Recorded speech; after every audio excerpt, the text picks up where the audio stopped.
Hello, everybody, and welcome into the David S. Palmer Arena in downtown Danville, Illinois. Welcome in all of you watching from Watertown, from Danville, and every place in between and not in between. We let anybody into this stream, don't we, Dennis? Absolutely. The more the merrier, and we are about to see some great hockey again tonight. Two of the top teams in the FPHL, without a doubt, already early in the preseason, going at it, a battle of teams that have seen their fair shares of wins and a lot of points on the season so far, and we're looking forward to seeing the likes of Justin Browsen, who's leading the FHL in goal, and from Watertown, Derek Boudreau, who we were talking about even before the game as a player to watch. He is on a hot tear to start this year. Had a hat trick last week and had 2 goals in the other game, so 5 goals in 2 games. And they were playing a pretty good team, so it's not like it was a walkover, but they beat up on Port Huron. And I think tonight we're going to get a good chance to see just how good this 2019-20 version of the Danville Dashers is. I think there's a really good chance that we might either see one of those 2-1 types of games where the defense is really locking down, but there's also the chance for an offensive explosion between these two teams, either of the two teams to do it. Well, last week, and we saw an example of what the league is striving for this year with a lot more in the way of wide open hockey. Less of the dump and chase and grind it out in the boards and then duke it out. And, it was more wide open, exciting hockey. The fans loved it. I know I loved it. And this Danville Dashers team, according to Coach Ray Tremblay, is built for this style of hockey. Very, very disciplined Danville Dashers attack last week, too, because while they were pouring it on offense, they didn't give up too many odd man breaks. Yeah, absolutely. The team built with a lot of depth. That was something Coach touched on when you got to talk to him, even ahead of last week. This team's built deep, and it's built to make one of those long, season-long runs and be just about a threat for anybody. And Watertown kind of shaping up to be the same. I've been really impressed with a lot of the film that I've seen on them, and I know Coach is going into this one looking for it to be a tough matchup. And one tough matchup is in that goal for the Danville Dashers. Jesse Gordichuk has been so impressive so far this season. He gave up some goals last week on Friday night, early in that first period there, but it was all on second and third chances. He's only given up 1 first chance shot for a goal all season long. That's incredible for a netminder at this level. Yeah, it definitely is, and he's been holding down strong in those rebounds. A lot of that's going to fall on the defense, who is going to be without a key piece tonight, I understand. Yeah, Jesse Ben Bukal, I should say, will be missing tonight, and that means Aaron Atwell, who we saw as a forward, playing one of the wings last week, is going to move back to defense. That's his usual position that he's played through the years. So it's great to have one of those hybrids, one of those real functional Swiss Army knife type players that you can kind of put where you need them the most. And I think we're going to see, Ben's going to be missed big time. He's a big, solid part of that defense and a really outstanding offensive player as well. But I think having Aaron Atwell there gives them some team speed to do some fun things there. And it's kind of interesting because now you've got a matchup with that line of defense where Aaron Atwell's really good at pushing the puck deep into the offensive zone. And on the other set of defensemen, you got Brad Denny who can do that same thing. Yeah, absolutely. It's going to be very interesting to see how the rotation kind of switches up for the Dashers, especially going up against an offense that's already proven in the young season. It's going to be fun to watch. I asked Coach if he was a little concerned with a team where you got a lot of new players. You got a lot of guys that don't have a lot of ice time at this level of hockey, and they've gotten off to a quick 4-0 start. And I asked him, did they get a little lazy on you in practice? Did they just kind of not give you as much effort? And he says, no, you'd never know that our record is 4-0 by the way the guys were practicing. He says every single practice they've been working hard, and it's been paying off on game nights. Absolutely, and another little fun tidbit that we've become aware of fairly recently when we arrived at the arena tonight. Last night Watertown's bus actually broke down on the way here. Not the first time we've seen something like that happen here in the FHL turned into the FPHL, but it's something that happens, and it's kind of the nature of the game when you're on these long road trips, especially even from Watertown to Danville. Not by far the farthest trip, definitely not, but still a distance, still a great distance. So we're hoping that they're rested up and ready to give a full fight tonight for both teams. One of my favorite follows on Twitter is Bus Hockey League, and he does such a great job of covering the minor leagues of hockey. And that's just the typical story that you see on a weekend at this level of hockey. You know, that's a big part of the game, is managing the rest on the trip here. It's going to be interesting to see how they come out here. It's going to be a wide open affair, and they're coming into an arena where I think the fans are going to get behind their Dashers, as they always do. And I think we're going to see a lot of enthusiasm and excitement from the Dashers again tonight. Yeah, and it's going to be really interesting coming in on a Friday night. This place is already filling up pretty good. And last weekend, a good crowd for opening weekend, but maybe not quite as full as you'd like. I think as the season goes on and this team continues to win and win after a disappointing season last season, things are going to start to change around here. Yeah, we had some high school football playoff games around the area last weekend, too, on Friday nights. So that kind of kept the crowd down a little bit, but it was still a healthy crowd here. And, you know, what an enthusiastic crowd we've had both nights here. And I think tonight's going to be just the same. Yeah, I think so. And tonight, going to be a fun night. Going to have a lot of different groups in here, as we always do. A lot of promotions going on. One of them, we're welcoming Covington and Fountain Central High Schools from over in the Hoosier state of Indiana. Just a hop, skip, and a jump away, right? 10-15 minutes. They're coming in for rivalry night tonight between Covington and Fountain Central. Once again, we'll see who's the rowdiest crowd. It's going to be interesting. They're walking around selling 50-50 right now, and Chuck-a-Puck going to that, and support the school's marching band is the ultimate cause, who I do believe are going to be doing the national anthem. Yeah, I noticed drums, and I noticed large musical instruments when I was coming into the arena tonight. So, we're going to have quite a treat. We're going to have some musical entertainment from some great high schools in the area. Hey, and you can never complain about that, that's for sure. Well, I see our Danville Township's youth player spotlight. It's Braden Lyles coming out. He is from the Junior Dashers here, so that's awesome. That's always a great thing. And the skater flag carriers coming out before him from the Junior Dashers. That's DJ Hayes and Elijah Wright carrying the Dasher flags around. Going to come stay right here by the red or the blue lines, I do suppose. They're not going to stand in the middle of the referees. Great tradition here at the Palmer Arena. I love when the kids come on with the flags, and it gets this crowd even more fired up. And one of the great things and the reasons and the ways that you keep a program sustainable like Danville has been, one of the original FHL teams, technically now the oldest original FHL team in action, which is awesome. Congrats to all the people that went into that, is keeping the youth involved and keeping them interested in hockey. That's a big deal.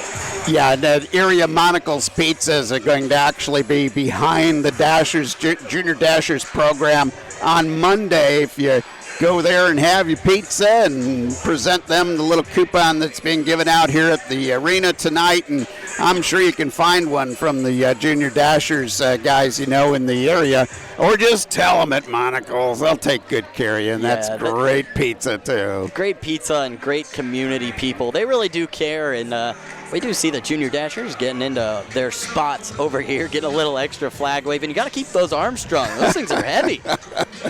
There you go, man. I'll tell you, this crowd is really getting into it already, and the players haven't even hit the ice. I think we're in for a big night. Yeah, I think we're in for a treat. I think we're in for a early season playoff caliber matchup, honestly, tonight is how I would put that. Man, they got some good players on that Watertown club. Derek Boudreau, as we mentioned, had a big game last week, had a big weekend last week. I asked Coach, is there any way that you can shut a player like that down? He says you just got to harass him a bit and not give him the time and space to get a play developed, and that's what they're going to work on.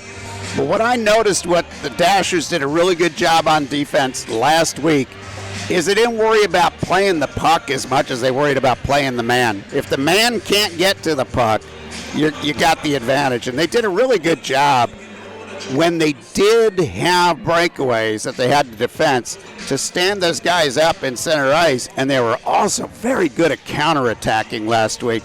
That was a big part of the game, and I think a big part of what we're going to see from the Dashers all year long. And in the FHL, it so often happens that just every single play is a breakaway and even maybe an odd man rush more often than not, which is why it makes it so fun to watch. It's part of the appeal of it. It's going to be a great season all year long, and I've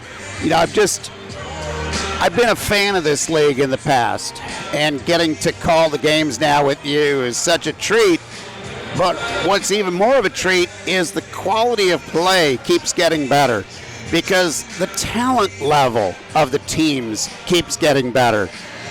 Even on the weaker teams in the league, you've got 7 or 8 or 10 players that have the talent to make it up to that next level.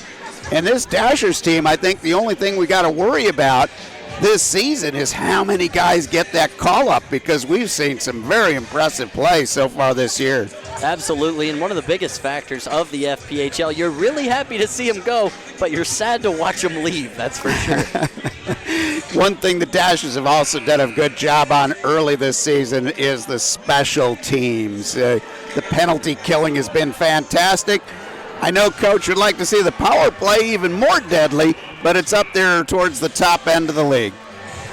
Definitely. As we see Watertown starting to make their way out onto the ice, those jerseys are sharp. We had a little bit of a discussion about the gradient. They're both going to be wearing dark pants tonight. The Dashers uniforms, of course, are awesome. They've been completely reinvented over the offseason, but I'm a big fan of the color blue, so Watertown kind of has a place with me for that. Nice jerseys and very easy to read numbers. That's what we like. Yeah, and an old guy like me who needs a seeing eye dog to help him out when it comes to the numbers does appreciate that. And I just love these black Dashers uniforms. Yeah, and it's so tough. Weekend in and weekend out, you get a different team in here, especially this season.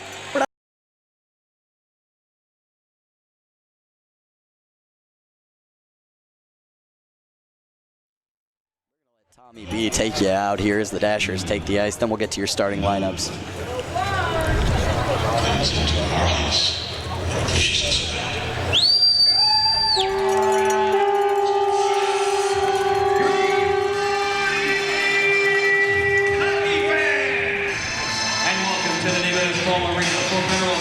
Hockey League action between the Watertown Wolves and your Danville Dashers. Forward Dashers at the bench from the team New York. Number 11, Alex Palmerville. Also in the bench from Toronto, Ontario. Number 61, Aaron Atwell. And forward from Toronto, Ontario. Number 9.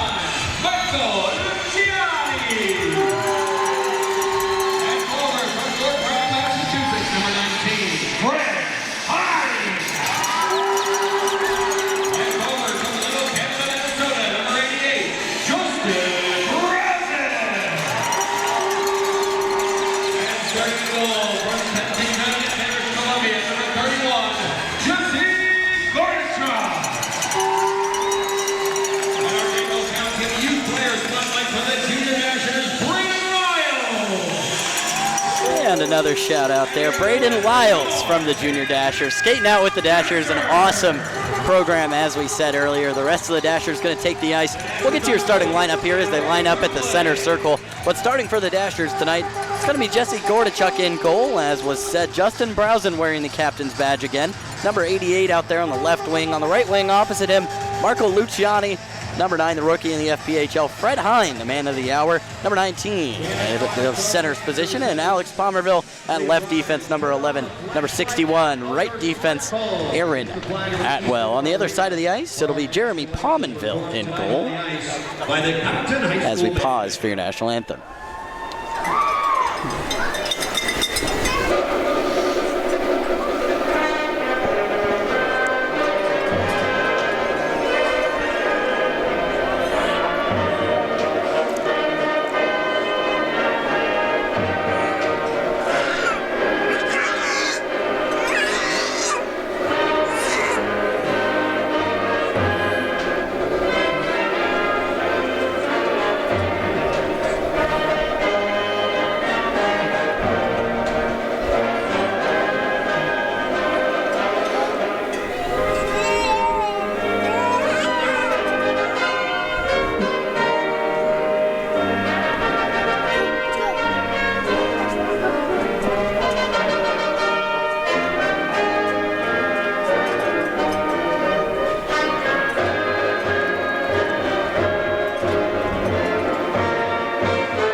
everybody. Are you ready for some hockey?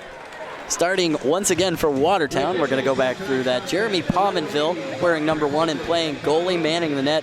In front of him is going to be on the defense, Vladimir Port wearing number 2. Also in the attack, a former Dasher, Liam Little, a really big member of last year's team. And also in the attack and on defense, going to be a little bit of a hybrid player as he played so much for the Dashers last year. Marvin Powell, personal favorite of mine there. Very nice guy as well. Glad to see him back in Danville as well as Liam Little. Also starting tonight, it's going to be Dallas Desjardins. And that's your Watertown lineup. Once again, welcome to the Davis Ball Arena for Federal Prospect. First few minutes of this one, I think, is going to be very, very important. Yeah, I definitely agree. Kyle Powell actually going to be out there as well for Watertown. I messed up my notes a little bit, but hey, you know, commentator's curse, right?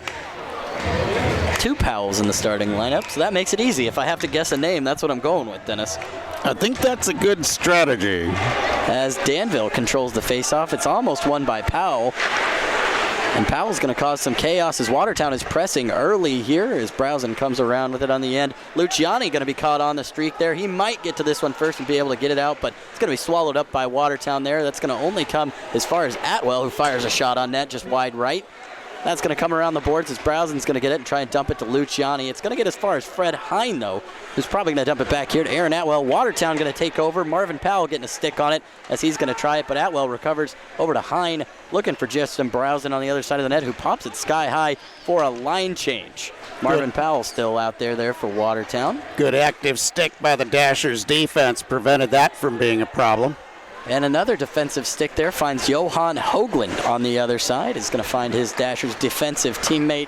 And that's going to be all the way up to Jesse Naher. And the Dashers have a 3-on-2 really quick here, but it's broken up there by number 77, Nicolas Kalpuzos. Watertown doing a good job of keeping that play to the sideboards. Derek Boudreau, the lead scorer for Watertown, looking for a pass, finding none. Could have probably had a shot there if he wanted one. Instead, elects to pass, keeps the puck after a hard one. Intercepted there by the Dashers defense. That's going to get as far as number 10 there. That would be number 10. Never mind. Excuse me. Tanner Hildebrandt. We had a number change. That's why I was getting a little confused. Tanner Hildebrandt out there.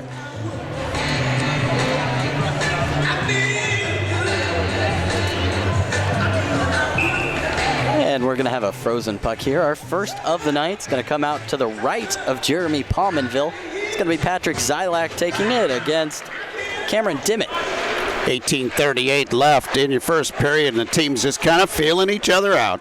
And Watertown carrying across, going to fire one wide, right? I'm not sure if that was a dump or a shot. It's going to be collected by the Dasher defense, no less, as they're going to try and push it up. Nick Gullo finds it. Patrick Zylak going to take a shot here, and it's blocked by Pominville. That's going to come back here around the boards. The Watertown is going to recover control here of the puck. It comes as far as number 25, Joseph Devaney, who's going to carry around a little bit and find number 15, Cameron Dimmitt. Dimmitt skates through. Deeks almost finds the bar down, but just over the bar there of Jesse Gordichuk. It's going to come back around to Aaron Atwell on the other side for the Dashers as Atwell gets it back after a little bit of a deflection. That was Nick Gullo trying to grab it with a high stick. It evades him, though, and now he's putting pressure on the Watertown defense. No icing there on that one, as it must have been touched up just a little bit. Gordichuk with a little bit of a weird 180 outside of the goal there. A little dangerous, but he looked in control the whole time. Coming around is Brad Denny. He's going to get the puck out down to Justin Browsen, as that's going to find Watertown, and they're going to have a 2-on-2 break here. And it's broken up there by Aaron Atwell. Another beautiful stick. Seth Ensor, number 71, coming around the net now with puck. That's going to get as far as Nick Gullo, and Fred Hine fires on net. It's going to be blocked, though, by the Watertown defense, and that's got to feel bad coming off Fred Hine's electric stick right into your knee.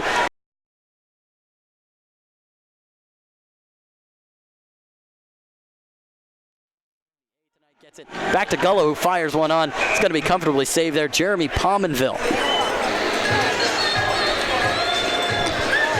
And we're going to have a frozen puck here as we see a full line change. Dennis.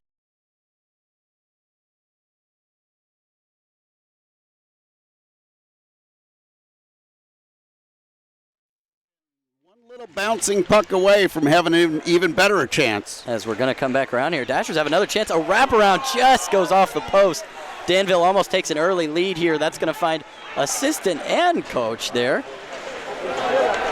And we're going to be around here as Watertown gets it back. Looks like we're going to have somebody go to the penalty box here. Almost scoring there was A.J. Tesserero. He had one disallowed last week that I'm still trying to figure out. But, had another good chance there, and it won't be very long till we see Jesse get on that scoreboard. Now, Dennis, this is definitely a rhetorical question, but what's the best way to keep your offensive opponent from scoring their best scorer? Keep them off the ice. Send him to the penalty box. It's Derek Boudreau going to the box for Watertown. They're not going to be super happy about that one. That's going to be flown out of the ice off the face-off there. Taking this is going to be Patrick Zylak for the Dashers. Up against number 14, Marvin Powell, who's taken a lot of the face-offs so far. Aaron Atwell going to try and cut this one off as he finds the stick of another Dasher attacker as Watertown just can't clear that one. It's a nice stop there from Johan Hoagland, who played a big part in last weekend's games for the Dashers. That's going to get back to 91 there. Jesse Nahair to Hoagland to Nahair. Nahair might have a shot here. It's broken up by Watertown's defense as Marvin Powell lays chase. Aaron Atwell on the ice. It's coming out to him as he has a nice little stick deke. Going to try and get it over here to Johan Hoagland, back to Nahair. Hoagland shoots on Spires, and it's wide left of the net there. Atwell going to get it behind as that's going to find A.J. Tesserero. A little bit of a different look here for the Dasher power play. Maybe starting off with the power play 2 as Hoagland fires a shot from the point. We've seen him score from those last weekend as Watertown gets that successfully down to Gordichuk. 1:10 left on the penalty to number 21 there for Watertown, Derek Boudreau. Dashers with a lot of good movement. They made Watertown work, but they just couldn't get an advantage in the middle of the ice. This is more like the power play 1 as Fred Hine finds Alex Palmerville, who finds Brad Denny, longtime Dasher here. He's going to fire over to Hine from the boards. He's trying to put it in front of net. No such luck as Watertown quick to the plan there. Knocks it out all the way down to Jesse Gordichuk. 43 seconds left on the power play. Dashers power play has hit a 38% rate here in the early season. And Fred Hine passes it through. That's going to find Browsen, who's going to have a shot here as that goes left, but a rocket of a shot as it's going to find its way all the way back almost to the Dasher blue line before it's collected by Brad Denny. Does a little bit of a back skate. Tries to find Justin Browsen again, as Fred Hine was waiting for it. It's tipped back down by Watertown, however. Brad Denny to collect. Brad Denny behind the goal as they're going to get one more shot here with 12 seconds left on the penalty for Watertown. Watertown doing a really good job of in the middle of the ice. And Justin Browsen with the skate. Alex Palmerville on the defense coming through as he's going to fire one that's going to get all the way back to Gordichuk. Count that as a shot on your own net there from the Dashers. Gordichuk with a stick deke, but right to a Watertown player. Shoots wide right. As Watertown gets a rebound, it's going to go wide left. Got to find the middle point there if you're Watertown. I think both teams need to adjust that GPS positioning. They've been off by quite a bit. Looks like we're going to have another penalty here. It's going to be on the, do believe the Dashers this time. I did not see the call exactly. As we get a little bit of an explanation from the referee here, it looks like it is going to be on, no, it's going to be on Watertown. It's going to be on Watertown again. It's going to be on Joseph Devaney, the forward here. He's going to find his way for another Jenna Worth power play. Jenna Worth is your local State Farm agent. Well, now that they got the kinks worked out on that power play, I expect the Dashers to cash in this time. Yeah, you got to really hope you get 2 power plays in the early goings of the first period. You really want to capitalize, especially when your defense has been putting up points as well as your offense at such a high pace. When you're working on both sides, your power play should be very effective. Well, before the game, you said you wouldn't be surprised to see a 2-1 score. We're kind of on that pace right now. Yeah, with these penalties, though, you never know. Firing back, Tesserero off rebound almost finds net. That's going to be scooped up by Jeremy Palmenville. Very good job by Palmenville, and he's had a very solid start to his season, too. Only giving up goals at the clip of about 2.25 a game. Looks like Watertown's going to win that face-off. It only is going to make it as far as Johan Hoagland, who fires back in. Aaron Atwell out on the ice as well as A.J. Tesserero. And out there also is Artem Efimov Barakov. A fire shot from the point from Johan Hoagland. He's going to be taking a lot of those over the course of the season, you got to feel like. He's got a great wrist shot, and he's also got a great slapper. That kid's got a great marksmanship from the point. Gordichuk with a kind of a risky play there. No harm, though, as Aaron Atwell's going to eventually collect it. He's going to dump it back down to Johan Hoagland, wearing the big 4-4, as Atwell's going to recover from behind the net. A minute left on this Watertown penalty kill. Danville Dashers power play, sponsored by State Farm. Agent Jenna Worth. A nice pass there from Justin Browsen, finds Hoagland. Oh, Brad Denny actually fires a shot, and it's swallowed up by Jeremy Pominville, as that was right at his lower chest. Easy save there if you get ahead of it. Saw it all the way in. Fired a solid shot, but there was nobody out there to affect the goalie's line of vision, and he made the easy stop. And back here, oh, that is an errant pass, going to go all the way back into the Dasher zone, as they've only got 40 seconds left on this second power play and only one shot to show for it. Granted, a great offensive opportunity there, but not quite. Marvin Powell loses a skate there, as he has probably seen happen a few times. After you play on this ice a few much, you're going to see it happen every once in a while. Kind of tied up here on the board. It's going to find Fred Hine on the outside. He's going to pass it back to Johan Hoagland, who frazzes back to Pine. Finds Brad Denny wide open from the point, as he's going to pass it over to Hoagland. A shot that's going to be blocked up by Watertown and sent down the ice towards Jesse Gordichuk, who recovers, flattens it out nicely on a stick for a pass to Fred Hine on the outlet. Hine's shot and pass is intercepted there. That's going to come right back down where it came from on the boards. Good active sticks by the Watertown defense, keeping the Dashers from having a chance there. And now the power play is over. We're going to see a shot there from Artem Efimov Barakov that goes just left of Jeremy Pominville. Didn't get all of that one, but it almost paid off because he had the goaltender fooled. Right there is Artem Efimov Barakov throwing it down the ice, as it's almost scooped up there by Nick Gullo. Not quite, though. It said the Watertown cannot get this puck out of their defensive zone here, but they do. And it's just going to come right back, because that's an icing. Dashers doing a good job of circling the wagons there and just kind of keeping that puck from getting out of the zone. Real tenacious. That has the tendency to wear a defense down. 12 minutes left in the game here, as that was a very quick 8 minutes. Lining up in the center circle, Patrick Zylak, and number 15, Cameron Dimmitt. That one's going to be blown dead, and we're going to do it over again. You wonder if the same two will come back to it. They will indeed. Our on-ice official going to get us started nicely here as he drops the puck again. It's won by Watertown, but kind of stuck under the legs of Patrick Zylak, as the Dashers keep that one in the offensive zone thanks to a soccer pass from Aaron Atwell. He's good with his hands and with his feet, apparently. Jesse Nahair going to be on the other end of that one. Fires to Hoagland, who tries to shoot in for a rebound, but it's nicely swept up by Jeremy Pominville. Dashers really have had the edge here offensively, but nothing to show for it yet. But this does have a tendency to wear a team down when they're constantly having to defend.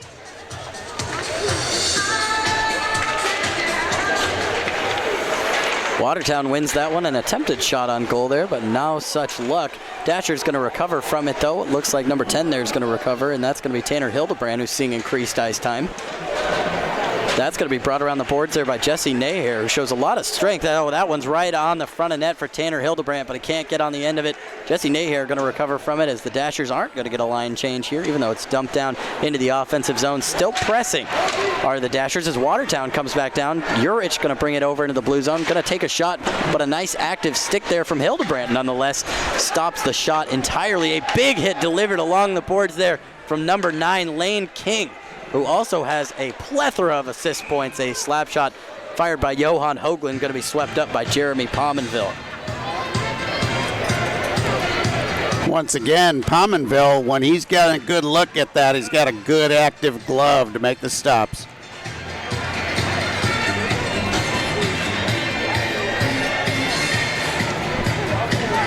Fred Hine taken in the center circle here. That's going to be caught by Watertown and brought back around, as Watertown going to find that outlet pass there to Marvin Powell, who's got a one-on-one against Aaron Atwell. Powell's going to fire on, and Gordichuk equal to the task from the former Dashers shot.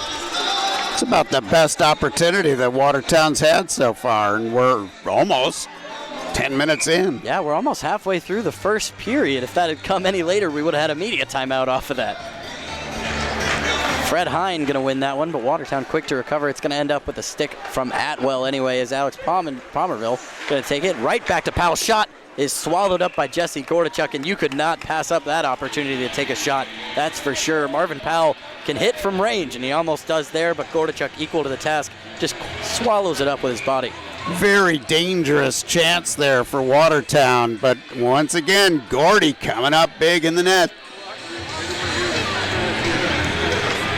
We're coming back around here. Atwell going to end up with it. He's going to be very active tonight as he was last weekend. He's done a lot on both ends for this team. A nice deke move there from Atwell. Almost gets past a second, but it's going to end up in the stick of Marco Luciani there.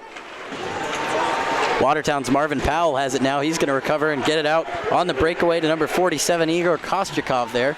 That's got to be swallowed up by Jesse Gordichuk as that shot on from Kostyakov is almost pops out for a nice rebound opportunity. Closing on it was number 77, Nicolas Kalpuzos.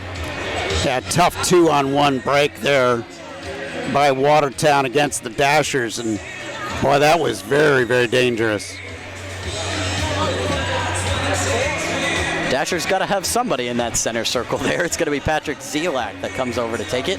Watertown wins, passes back to the defense. Preston Kugler has it now as he fires on right behind the net. A good opportunity, but swallowed up by two Dashers in front of the net there. Coming around now, Michael Desjardins ends up with it here. He's going to find a shot and take it, as that one's going to go almost out of play, but not quite off the stick of Jesse Gordichuk. Gordichuk swallows one, tries to get it with his glove, but it bounces out. You can't allow too many of those without getting bitten for it eventually. Nick Gullo carrying across here. He's going to find Zilak, shoots, and it's swallowed up by Jeremy Pominville. A rebound almost finds its way through Pominville as we get our first. That's going to be a slash. That's going to be extended penalty time if everything comes back on it. That was a big slash there from Watertown. Can't see exactly who's tied up in it, but a little bit of a scrum breaking up in front of the net there, and somebody taking a swing, and you can't do that with your stick. You got to do it with your hands, Dennis. That was a big stick, and definitely going to get the 2 minutes on that. I'm kind of wondering if we're going to see any penalties for that little scrum of a fight also, and I think you are going to see both teams get a guy sent to the sin bin here. Anytime your gloves come off, you are going to get at least a minor penalty there as Patrick Zilak goes to the box there as they deliver a stick over to him. He probably lost that along the way. Also in the box there, I actually can't see his number, who that is. We'll find out in just a second here as we get the official report on if there's going to be any additional minors from that as well. There is always the possibility of that. Yeah, definitely got to call that a slash, then I guess give each guy 2 minutes for roughing as well. But I got to believe that the Dashers should be on a power play here. Yeah, you would think so, but I've seen stranger things happen as well, as we might just see offsetting penalties in the end. I'm not entirely sure yet. We haven't gotten a signal, but it does look like Watertown's keeping 4 men out there. Yep, and the Dashers have now the Dashers have 4 now. So yeah, the originally they had a 5th down there. 4. It looks like it's going to be offset or complete minors here, 2 and 2. And player number 5 there, Preston Kugler and Patrick Zilak going to the net. Zilak almost scored on a shot earlier. Watertown going to get an offensive opportunity there as they almost put one behind the net. Smartly waved away from Alex Palmerville there as Aaron Atwell's going to come back with it. Skating ahead there is Tanner Hildebrand. He's going to let that one go. It's going to be tipped up though, so no icing as Hildebrand uses a strong arm to get back on it. Tries to fire it across here as makes a nice deke. Hine ends up with it. A shot on Palmerville. Pominville is swept up.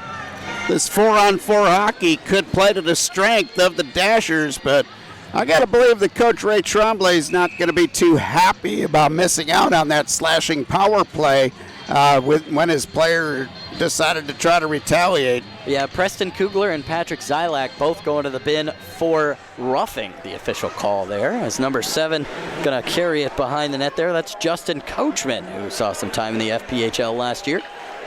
Coming up now is Watertown, and fast. That's going to be Derek Boudreau. Got to keep him away from the net if you're Danville, as they're going to have a 2-on-2 opportunity. Fred Hine and Justin Browson, the 2 guys you want on that opportunity. Browson's going to end up with it. It's going to be stripped from him by number 77, Igor Kostyakov. Good puck movement by the Dashers, though. Hine shoots, and that's swallowed up by Pominville as Fred Hine almost has another opportunity. If you're Watertown, you got to look to close those lanes on a 4-on-4 as we have 1 minute and 2 seconds left of the 4-on-4, 8:42 left in the period. I loved how the Dashers, when they got the puck deep there, they didn't try to just push it from behind the net. They worked the puck around to get a good shot from the point.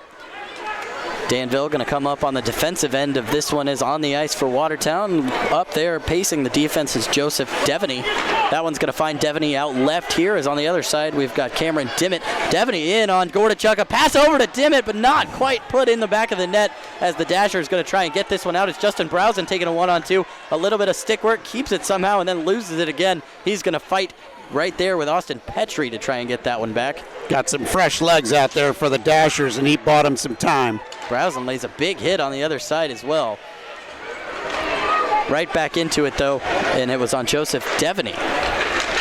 That one's almost redirected onto the Dashers net, but not quite, as Aaron Atwell's going to stick it up and try and take it with him. Doesn't quite get that far, though, as it's going to be recovered there by Devaney. Watertown now getting a little bit of the advantage on the offensive end. And Devaney on puck now. He has been very active, and that's going to be just a stick tie. No call on that as the Dashers have a 3-on-2. It's going to be Browsen there along with Brad Denny. Browsen shoots wide and left of Jeremy Pominville. The Watertown player was begging for a penalty, and the referee just kind of shrugged his shoulders on that one. That's going to find its way over to Hine. Back to Atwell. Atwell tries to get it in, but no such luck. That's going to be taken away by Preston Kugler, as Kugler almost ends up with a breakaway, but Atwell, with that great recovering speed, gets back, and that's going to be an offside there on Watertown. Great job again by Atwell. He got beat, never gave up on the play, and then with an active stick, he got that advantage and forced the offside. And we're at our under 10 media timeout here. I got to make the same joke every week, even though it's a new team listening in. So, I mean, you probably haven't heard it that many times before unless you're a Dashers fan. We don't get a timeout. Why is it a media timeout? Well, I think it's a timeout just to give that poor excuse of a cameraman a break. No, you know, he's an old guy and he's union, I think. It's a union law. You need a media timeout after every 10 minutes of a period. I could get behind that. I think we need to carry that over to our radio careers. I think you're right. Every 10 minutes, I need a break. With cookies. Yes, with cookies. We're just going to push the envelope a little bit further, aren't we? We'll take pizza, too. We're not picky. If anybody wants to deliver a pizza right here, right now, I will get you in. Don't worry. That's not a problem. As the face-off circle is going to come, it's number 4, Brad Denny, actually taking the first one there. I'm sorry, that's AJ Tesserero. You can see the mustache. That one's going to be swallowed up by Gordichuk. That's a shot there from Kyle Powell, not Marvin Powell. 2 Powells on the ice. Getting me a little bit nervous because the Dashers back on their heels a little bit on defense, and Watertown getting a big advantage now. Taking the face-off there is Derek Boudreau. It's going to be won by the Dashers and pushed up to Jesse Nahair, who somehow stays with it. A shot on goal is going to be swallowed up there. Jeremy Pominville, the rebound comes out right back to Nahair. It puts it in. Pominville standing on his head to stop those from going in. Quick little wrist shots that end up finding his chest more than anything. That was a big, big rebound there. Big chance, and, he gave up a rebound on that second shot. That one would have been behind him in the net quick. That one's going to be a nice distance pass there all the way around to number 9, Lane King. It's going to come through, though. We are going to see an icing bring it back off the stick of King. It's almost touched up, though, by number 12 there for Watertown. Number 22, Tyler Urich, Urich, one of the prolific scorers in the FPHL last year. Also wearing the captain this year for Watertown. Only 6:47 left in that first period. We are seeing a defensive battle so far. Fred Hine and Derek Boudreau, 2 of the leading scorers here, coming up. And Boudreau's the victor. That's going to find its way around to Tyler Urich. Boudreau and Urich is quite the 1-2 punch here for Watertown. Watertown recovers here. It's going to be Urich finding the stick of number 21, Derek Boudreau. That's going to be cut off by Aaron Atwell. Active stick, active feet. Aaron Atwell, very nicely done. It's unable to be corralled, though, by Justin Browsen and Fred Hine, who are patrolling here. They had a 2-on-2, trying to force a turnover, not quite, as Watertown now gets a 3-on-3 on the other end here. Even strength, no power plays anymore. Luciani bringing it through the zone. He's going to find Fred Hine, who's going to find Browsen, shoots, and that's going to be back off of a stick and into the netting. Not the right netting, though. It's just the netting to keep the crowd safe.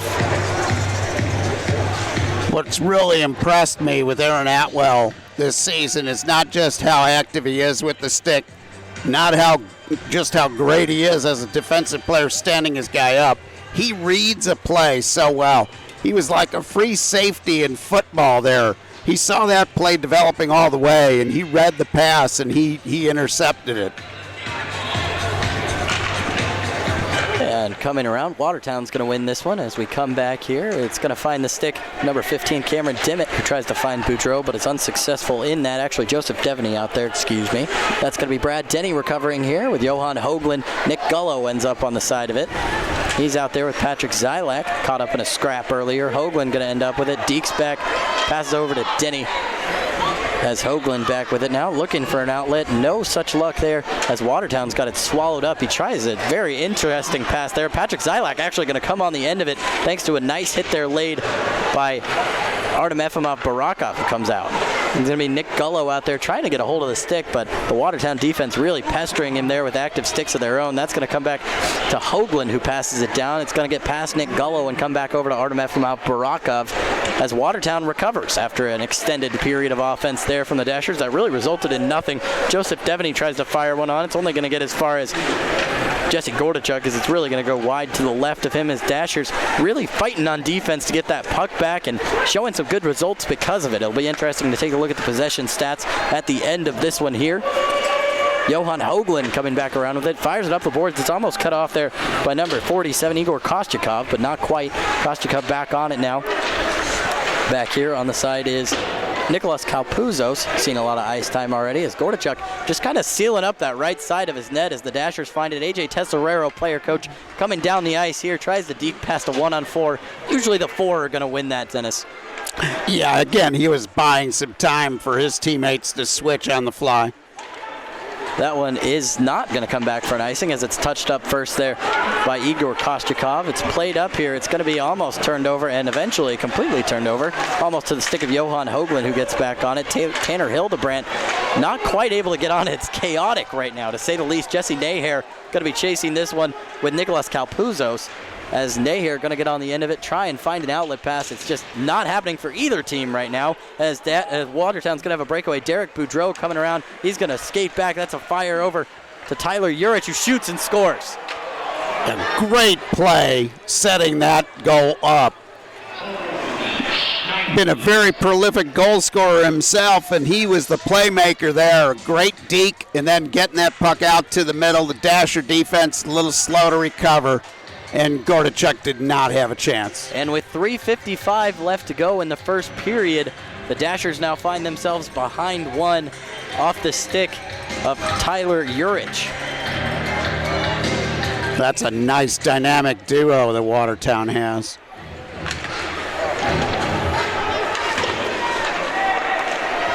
Plenty of offense here for the Dashers, just no real end result. Watertown now find themselves with the advantage. Aaron Atwell, or Brad Denny, blows a tire. You don't see that happen too often to him. He's going to be hounded there, literally, no pun intended, by Watertown there. It's going to be Alex Palmerville trying to carry it down and buy just a little bit of time. Watertown really energized after that goal, going to be attacking the puck, no problem. Justin Browsen with a beautiful little steep dick there. Just a little wraparound. It's only going to get as far as Jeremy Palmerville on a loose puck, though, as we see Alex Palmerville blow a tire on the other end. Almost intercepts a pass there, but it's going to get all the way to Johan Hoagland instead as the Dashers get it back. Fred Hine going to take a little bit of a bunch there off of the puck. It's going to be coming back here. That's Nicholas Kalpuzos carrying it down and chasing right now. Joseph Devaney is going to end up on the other end of it, trying to drop it back. It only gets as far as Nick Gullo on the other side there. Patrick Zylak going to get on the end of it, going to try and pass it around here. Dashers not able to connect very many passes so far. A lot of one-on-ones being taken, as that's going to find Watertown, and we're going to see a hand pass coming back.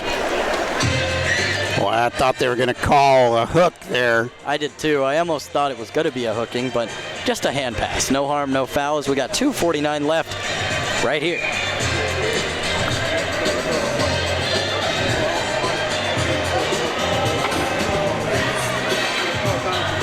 Zylak in the face-off circle for the Dashers with number 15, Cameron Dimmitt, who almost finds a streak through. That's going to get up all the way almost to Artem Efimov Barakov, but not quite there for the Dashers, as it hasn't been most of the time on offense. Coming the other way now, Austin Petrie, or Joseph Devaney, excuse me. Same number, different name. Almost finds an open-legged Jesse Gordichuk. Not quite, as that trip is going to come from the Watertown own player there, as Johan Hoagland now coming. Tries a steak dick to get through. I think he probably should just relate to sticking to the point. Watertown with a break now. That's going to be broken up by Brad Denley, who deals with it nicely. Coming all the way back there to number 47, Igor Kostyakov. Dashers getting a little careless with the passes, even in the offensive end, and they're giving up some breaks now. Full-scale line changes there as Tesserero, Naher, et al. Come out for the Dashers. Number 21 on the puck now, Derek Boudreau for Watertown. Skates around a man. A nice little steak dick back as he almost fires a pass the whole way through. It's going to come back now to Kyle Powell. And that shot is going to be saved by Jesse Gordichuk with emphasis. Beautiful save. He looks like he was a little shaken up when he hit the ice. I think there was a bit of a tie-up going on a little bit earlier on that might have had him a little on edge. That puck's going to be sent around now to Tanner Hildebrand, who's going to swipe at it, try and get it out of the offensive zone. Does. No offside called there as the Dashers recover it anyway. Coming up with it now is Troy Murray, but now it's going to be called back for an offside. 1:22 left in your first period. The good guys down by one.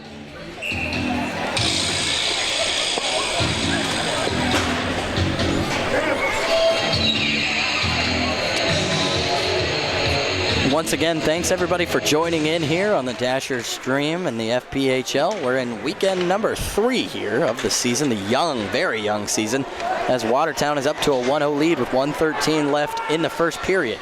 That's going to go all the way around. Found the stick of Aaron Atwell. Fred Hine to Justin Browsen, who tries to flick it past, but no such luck as Palmerville keeps that one not onside. It's going to be a delayed offside, but Watertown is going to end up with it anyway. All the Dashers regroup there. Watertown content probably to hold this one out for the last 55 seconds, flicking it down ice there to Aaron Atwell. It's going to end up on the stick there of number 17 for Liam Little, the former Dasher.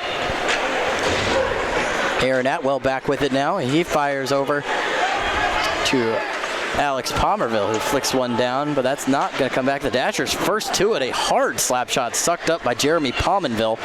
On the other end now is Marvin Powell going to flick it down to Jesse Gordichuk, who's going to hold for a puck freeze with 25 seconds left in the first period. That was a wicked angle for that shot for the Dashers from way down deep, but he let it fly, and he almost got that one by the Watertown netminder because he wasn't expecting a goal attempt from that deep. And those tight shot goals, it's easy to just kind of let them go. Brad Denny going to end up with it behind the net here. That one's going to come a lot of the way down, but not going to get far enough for an icing. It's going to be collected by Kyle Powell for Watertown. Fires it across to his fellow defenseman. That's going to be ricocheted up very hard off the stick of Patrick Zylak. Almost takes a tooth out of Anton Kalinin. Excuse me. No trip called, as that was a trip on the Dashers themselves. Just a couple of stumbles here as time runs out in the first period. Tough first period for the Dashers. They had the edge on offense for about the first 12 minutes of this game, but could not cash in. And Watertown got that big chance with their dynamic playmaker, Derek Boudreau, creating that chance. And they were able to cash in. Yeah, fired home by a dynamic goal scorer, which, I mean, those two things go together like bread and butter. I don't know. I can't think of a Scott Van Pelt simile for that. But nonetheless, Watertown up 1-0 here as we start to head into the second period. What are some of the focuses you think the two coaches are going to be reminding their team of here in this first intermission? I don't think Coach Ray Tremblay is going to be happy with how careless the Dashers got with that puck, trying to stick handle their way out of their own defensive end instead of making good crisp passes late, and that did cost them the only goal that we've seen. Yeah, definitely. That's going to be I think the biggest point of emphasis, but all in all, a great effort by both teams here, and we're seeing great end-to-end action, and we're seeing the tight checking game we expected to see out of these two clubs. Yeah, absolutely, and a very tight game, just like we thought. On pace for a 3-0 score to Watertown. I think Danville will probably sneak one past there in some way or another. Nonetheless, shaping up to be a close game here with two very deep teams with a lot of proven goal-scoring talent. Going to be a very fun one to watch come down the stretch here. early this season, we've seen the Dashers actually be stronger in the second and third periods than their opponents. Hopefully that trend will continue tonight. Yeah, definitely. We're going to see our shootout here. We'll leave the camera on for you here as we go to take a break of our own as we see the Covington High School, I do believe, and North Vermillion, or not North Vermillion, excuse me, Fountain Central, I do believe. The rivalry night coming out here onto the ice. Going to be a very fun night full of a lot of things like this. Covington and Fountain Central. It was right the second time. We're coming back here in just a few minutes with your second period. We'll be right back. Which side is my Fountain Central Mustang side?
And welcome back, everybody. Here, Dashers Hockey on the FHL's YouTube network. I don't know if that's the official title, but that's what we're rolling with for right now. 1-0 Watertown after the first intermission here as the referees come back out, followed by Watertown.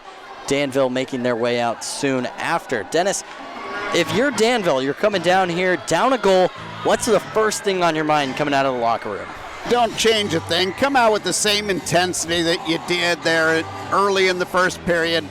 They got a little bit sloppy with the puck late in the period, and it cost them.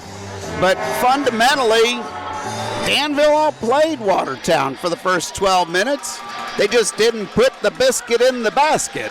Yeah, they certainly did not do that, and they did definitely outplay them. The shot totals actually fairly lopsided in favor of Danville. They lead 19-8 in terms of shots, but that's not how we score this beautiful game we call hockey. So, as Chance the Rapper so wonderfully said, let's play that hockey. Period number 2 coming up right here from the Danville Dashers Arena, the David S. Palmer Arena in downtown Danville, Illinois.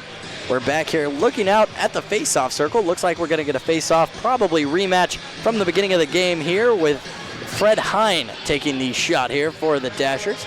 And if you're watching at home here in central Illinois, East Central Illinois, Juliana as we like to call it, come on out to the game tomorrow night. Don't sit on your couch and watch us. You can watch the replay. Get out here to the Palmer Arena and enjoy some great hockey. And bring us a pizza. Liam Little loses the face-off to his former Dasher teammate Fred Hine. It's passed around a little bit between Brad Bendenny and Alex Palmerville as Hine carries across, looking for Browsen. Intercepted there by number 17, Liam Little. That's going to be carried up across here by number 90, Dallas Desjardins. It's shot on. Gordachuk is rebounded and lost there. We're going to have a 3-on-3 here as the Dashers and Watertown try to recover. Browsen, a little puck move, ends up with a man on the ground going into the boards as well as Browsen. You're not going to be able to get a puck out of the corner past him. You're going to have to rely going the other way. A pass almost finds the puck of the stick of Luciani there on the break, but not quite as Watertown recovers. Fred Hine loses the puck between his legs to Marvin Powell. Powell's going to be upended there by Naher as the puck floats away harmlessly as the Dashers are able to recover in the defensive zone. Palmerville loses it again to Powell, shoots it across the ice here. That's going to be a chance for Watertown, but no quite a shot attempt coming off of it here. Can't afford to give up the puck. Jesse Naher with a smooth backhand between the legs opportunity almost gets past Jeremy Palmenville, but not quite. Coming after it now, we see number 10, Tanner Hildebrandt, back on the ice. It's Hildebrandt's going to get it behind, almost tries to slot it by Palmenville. Palmenville going to elect to freeze this one instead. Dashers got sloppy there and gave up the puck deep in their own end. You do that with Watertown with some of these playmakers and you're asking for trouble. Yeah, and well, we're looking at an empty best seat in the house right now, but that's sponsored by Court, located there at the east end of the arena, right up on the glass. You can see the action up close. Got some new glass panels down there you can see very, very well. Make sure if you come out tomorrow to drop your ticket stub in the bucket at Fan HQ, and one lucky fan and a guest will get to sit down there in the comfy chairs, front row seats. Can't ask for better than that, that's for sure. I've enjoyed watching practice from down there a couple of times this year. I imagine so. Nice and relaxing there.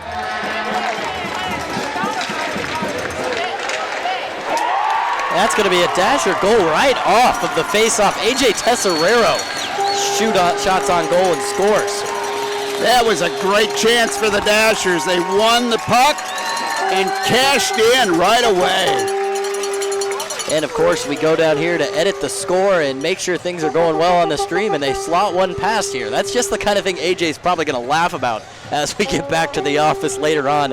Tesserero, a player and a coach here for the Dashers under newer head coach Ray Tremblay.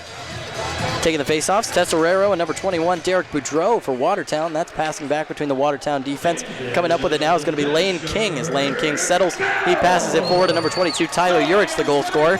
Urich almost finds the stick of Kyle Powell, but no such luck as the Dashers almost recover. Powell fires it down as the Watertown had 2 men almost in front of the goal there that could have recovered that. Just the pass was a little bit off. Vladimir Port going to try and pass it around here on the defense. Also back there is Kyle Powell. Powell throws it in front of the net. It's going to be Watertown passing it around on the offensive side here. Lane King carrying around, trying to get past Jesse Nahair.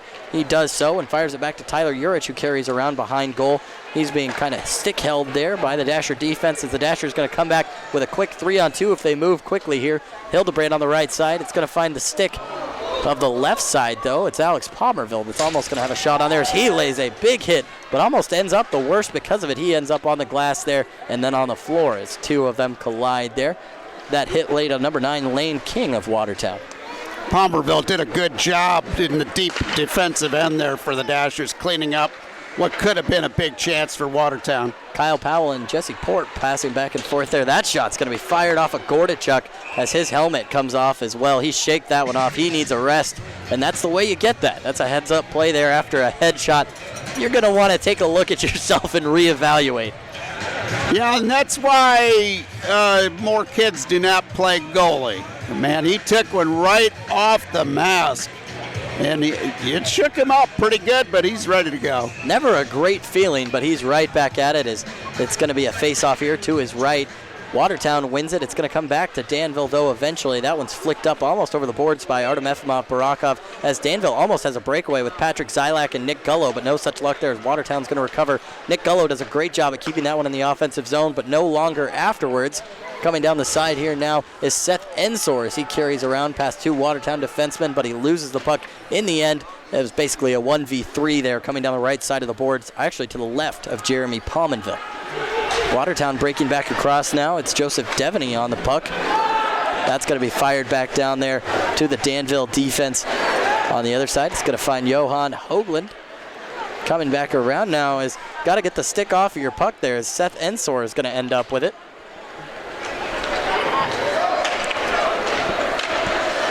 And that's coming around to Nick Gullo, who's going to bring it around the boards here. Luciani in the middle awaiting. Number 47 from Watertown there, Igor Kostyakov, trying to tie it up here as the puck does get stuck along. Eventually, Kostyakov going to come away with it. It's tipped away by Justin Browsen quickly there, but it's going to get a little bit past Marvin Powell on the stretch pass. No such luck there for Watertown. Justin Browsen coming along now. He's going to fire it in as they're going to get a little bit of a defensive change here as Brad Denny comes onto the ice. Browsen with another hard slap shot, but it goes over the net of Jeremy Palmenville. That puck took a really crazy bounce off the backboards and almost gave the Dashers a big chance. And that's going to be Luciani playing chase here. Palmenville fires it right into Luciani's legs. Luckily not to have anything come back there as Fred Hines still on. That's going to find Luciani, who shoots. It's up to the left of Jeremy Palmenville. Almost a shot on net there as Fred Hine attempts a strong pass there, as that's going to be Seth Ensor who fires a shot. Brad Denning, as Jesse Nahair with a nice little stick work. Marvin Powell going to be coming down the other end of the ice. Holds up, waiting for attack. A nice pass in there to number 17, Liam Little, as the 2 former Dashers almost connect, but not quite. Fred Hine ends up losing the puck there. It's going to get as far as a tied-up stick. They're going to come back for an offside. That's going to be Marco Luciani that tried to carry it across there. I don't think the Dashers are going to be too upset by that offside because both sides needed fresh legs on the ice. They did indeed. 15 minutes here left in the second period. No penalties so far this period as we head towards the middle of the beginning stretch, I would say. That faceoff's going to be won by the Dashers. Coming up with it now, it's Alex Palmerville. He fires on to Artem Efimov Barakov there. And that's going to come back. It's Tanner Hildebrand out there as well. And it's going to end up with number 9, Marco Luciani, who shoots, and it's going to be redirected strongly off the stick of the Watertown defenseman. I do believe that.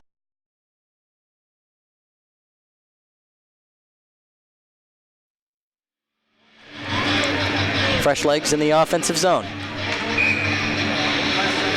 Coming up to the center circle here, it's going to be number 17, Levi Armstrong, actually making way for Patrick Zylak here for Danville. Watertown wins it, however. Zylak losing a fair share of his faceoffs tonight so far as Danville struggles. Zylak with a shot on net. That's going to be patted away by Jeremy Palmenville. Alex Palmerville wrapping around here. He's back there with fellow defenseman for the night, Aaron Atwell. Zylak also out there for the Dashers. Levi Armstrong, Nick Gullo. For Watertown playing pest is Derek Boudreau out there. That's going to come back to Nick Gullo to Armstrong, almost finds Armstrong, but instead it's going to be a dasher on the defensive end as Watertown takes a break here. It's going to be a shot on net, nicely saved by Jesse Gordachuk. Gordy came up big on that one.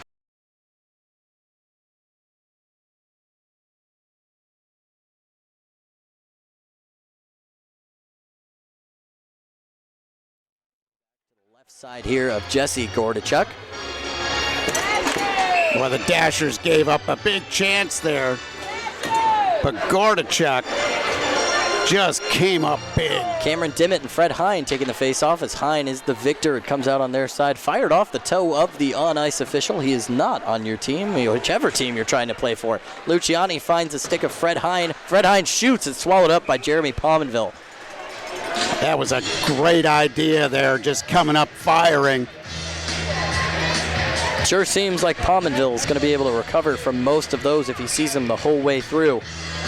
Yeah, he just didn't look like he was quite ready for that shot, but boy, oh boy, he reacted really quick. On the face-off there, the Dashers win it, try and fire a shot through a tangled stick. Fred Hine getting a little bit of stick tangle there as Watertown's going to come the other way. It's Marvin Powell making his way. It's going to be a foot race against Seth Ensor. Ensor comes out the victor. He's going to try and find Hine down the ice here after this one. And no such luck there as it's redirected by the stick of Marvin Powell with a nice hustle play. Ensor ends up with it, tries to put it back across the net, but no such luck. Oh, fires it on across the net. Luciani almost comes up with it, not quite, as the Dashers almost have a nice offensive opportunity there. Watertown's going to recover from it, though. It's going to be Powell shooting it across the ice here as the Dashers somehow recover from that. It's almost going to be Luciani near scoring. All of these shots are coming very close to the net, but not quite on goal. A.J. Tesorero, the goal scorer, going to come back with it here. Tesorero throws it through the zone, but it's intercepted by a nice stick there from number 90, Dallas Desjardins. Sorry, I always feel bad when I pronounce his name wrong. Good job by the Dashers having somebody out front as that puck came squirting out in front of Gordachuk. And back on the defensive end, it was Nicholas Calpuzos here. Dashers going to fire a shot on as Tesorero almost finds the net. Now Pominville is on the ground, but the Dashers can't get the puck out as Watertown's going to just kind of bring this one down. It's number 25, Joseph Devaney, on the end of it. He shoots, and it's swept up by Jesse Gordachuk. Watertown doing a really good try of recovering and kind of hawking that puck in the middle of the ice, knowing the Dashers going to be trying to feed it into that middle zone. Did a really good job there of avoiding what could have been a big chance for the Dashers. 21765. As the Dashers going to come down here to the right of Jesse Gordachuk for another faceoff, taking it for Watertown's Derek Boudreau. Boudreau wins it, tries to get it out there to number 22, Tyler Urich, but no such luck there as that's going to be dumped behind the net here to the strong Watertown player as a shot from the point almost comes instead. Preston Kugler decides to carry in. He's going to find the stick of Tyler Urich behind the net. The Dashers are going to be quick to swarm to him. Tyler Urich's stick is tied up there by the stick of Patrick Zylak, retreating back to play a little bit of tough defense. Aaron Atwell also putting in stick checks there on Urich as Watertown still almost finds an opportunity there. They're going to have an odd man opportunity here with a bad shift change from Kyle Powell. That is going to be a backhanded shot there from Patrick Zylak, but no such luck on the shot as he's swallowed up by Jeremy Pominville. On the offensive end for Watertown, oh my goodness, Boudreau's having a big game. Every time he touches that puck, he's creating opportunities. Very exciting player. And usually when you have Tyler Urich on the other end of those opportunities, more often than not, you're going to have success finding the back of the net. That's one thing we learned all last year. As the Dashers recover in their own zone, Brad Denny, and just barely kept in the zone by Johan Hoagland, a new defensive pairing here for the Dashers. Luciani loses the puck as a very nice spinning foot pass there from number 10 for Watertown, Michael Desjardins. That's going to find Desjardins in front of the net. He shoots on, Gordachuk saves and loses the rebound, though. That's going to come back around the net there only as far as Johan Hoagland, who tries to pass it out, but it's going to probably go for an icing. No, it is going to be picked up there and waved off. Picked up because Justin Coachman got there. Did not go far enough as well for the red line. That's going to be brought back around the net there by Nicholas Calpuzos, playing a lot of time on the defensive end here. That's Urich trying to fire a pass through there to number 10, Michael Desjardins, but no such luck as the Dashers recover. Bringing it up now is Johan Hoagland. He passes on to Fred Hine with a nice stick deke and a shot that just goes left of the goal of Jeremy Pominville. Pominville had a glove out, but that was a rocket of a shot from Fred Hine. A big hit laid on the glass there from Jesse Nahair. Has taken a little bit of time to get up is the Watertown player, but scoring almost on the other end is Watertown as well. Gave up a big rebound again in front of the net, and that's going to cost the Dashers 2 minutes. I do believe the signal was an elbowing call. I think it's Jesse Nahair going to the box. Nahair laid a big hit here just a few seconds ago, and 2 minutes in the box for Jesse Nahair as Watertown goes on the power play. It's going to be a serve pro penalty kill here for the Dashers. Dashers have been killing penalties at the rate of 71%. I know Coach would like to see that number a little higher.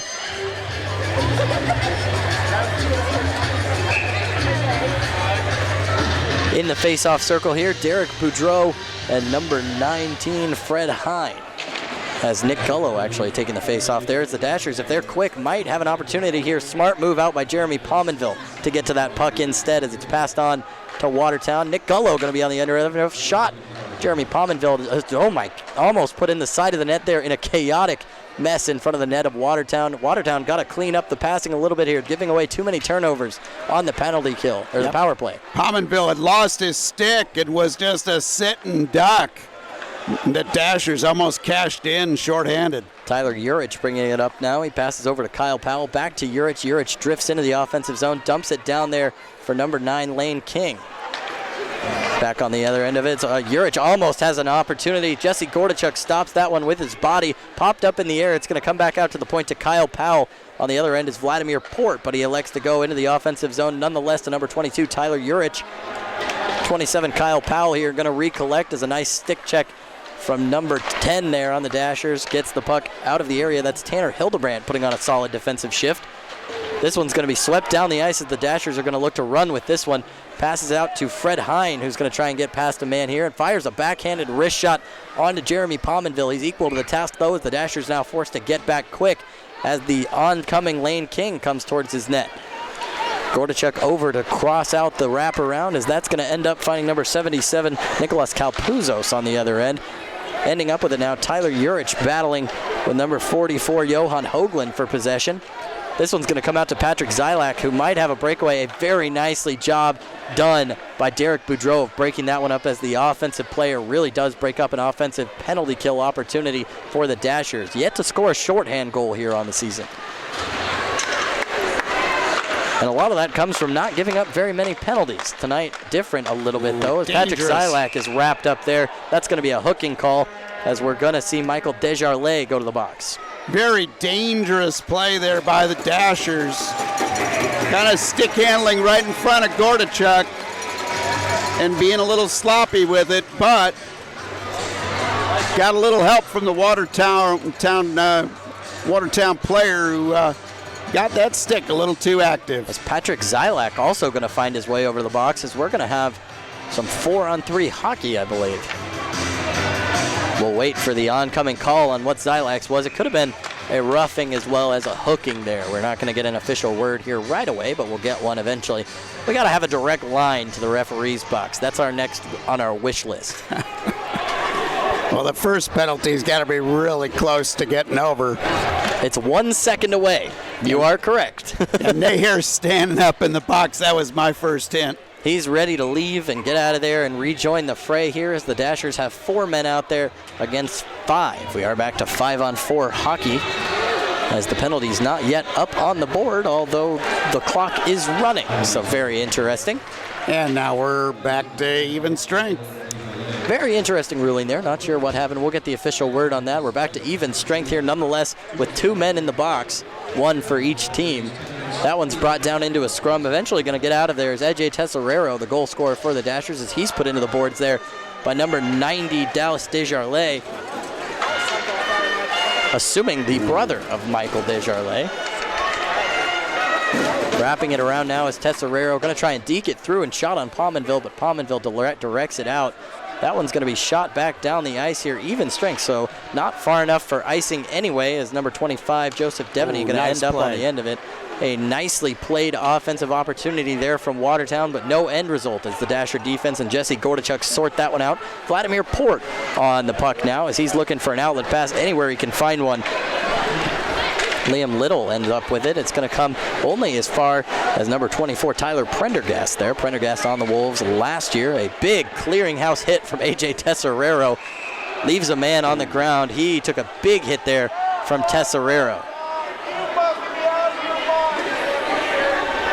And on the ground is Joseph Devaney.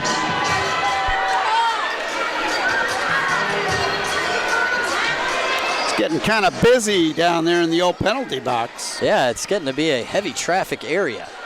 Looking like Michigan Boulevard in Chicago on a weekend.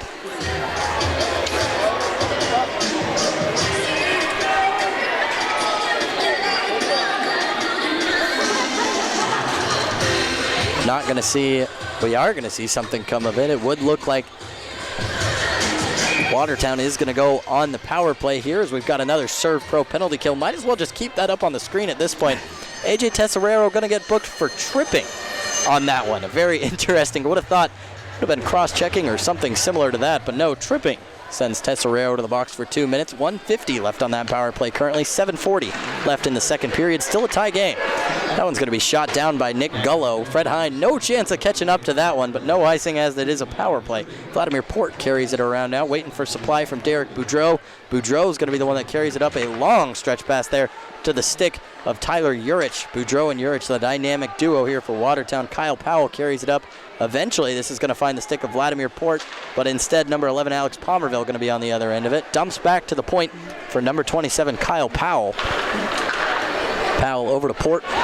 Port carries in. He fires into number 21 there on the end of it, Derek Boudreau, as that one's going to find the assistant here, number 9, Lane King. King over to Powell as a shot on Gordachuk, almost redirected. Gordachuk equal to the task, though. An open lane is taken there by King as Gordachuk saves, and Aaron Atwell, quick to deliver, sends that one down all the way to the ice as Jesse Nahair and Tanner Hildebrandt come out onto the ice for the Dashers. Love the way the Dashers forwards are harassing Watertown on these power plays, eating a lot of time off the clock. Hildebrandt with a very, very solid move there to throw that puck down the ice, intercepting a pass right off of the bench. No such thing as cold legs in hockey.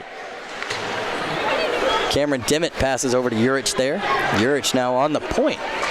And a shot from Urich is going to find almost the legs of Jesse Gordachuk, but not quite on the end of it as Watertown still hanging on to this puck in the offensive zone. Very, very many opportunities here for this first power play of the period. And Brad Denny almost gets onto the end of that one, but instead it's Watertown going to regroup. 10 seconds left on the penalty, 6 minutes left in the period. Dashers defense doing a good job of keeping the front of the net open, so Gordy's got a chance. As Watertown comes down to the offensive zone, looks like a shot on net there from number 15, Cameron Dimmitt, but no such luck on the end of that one.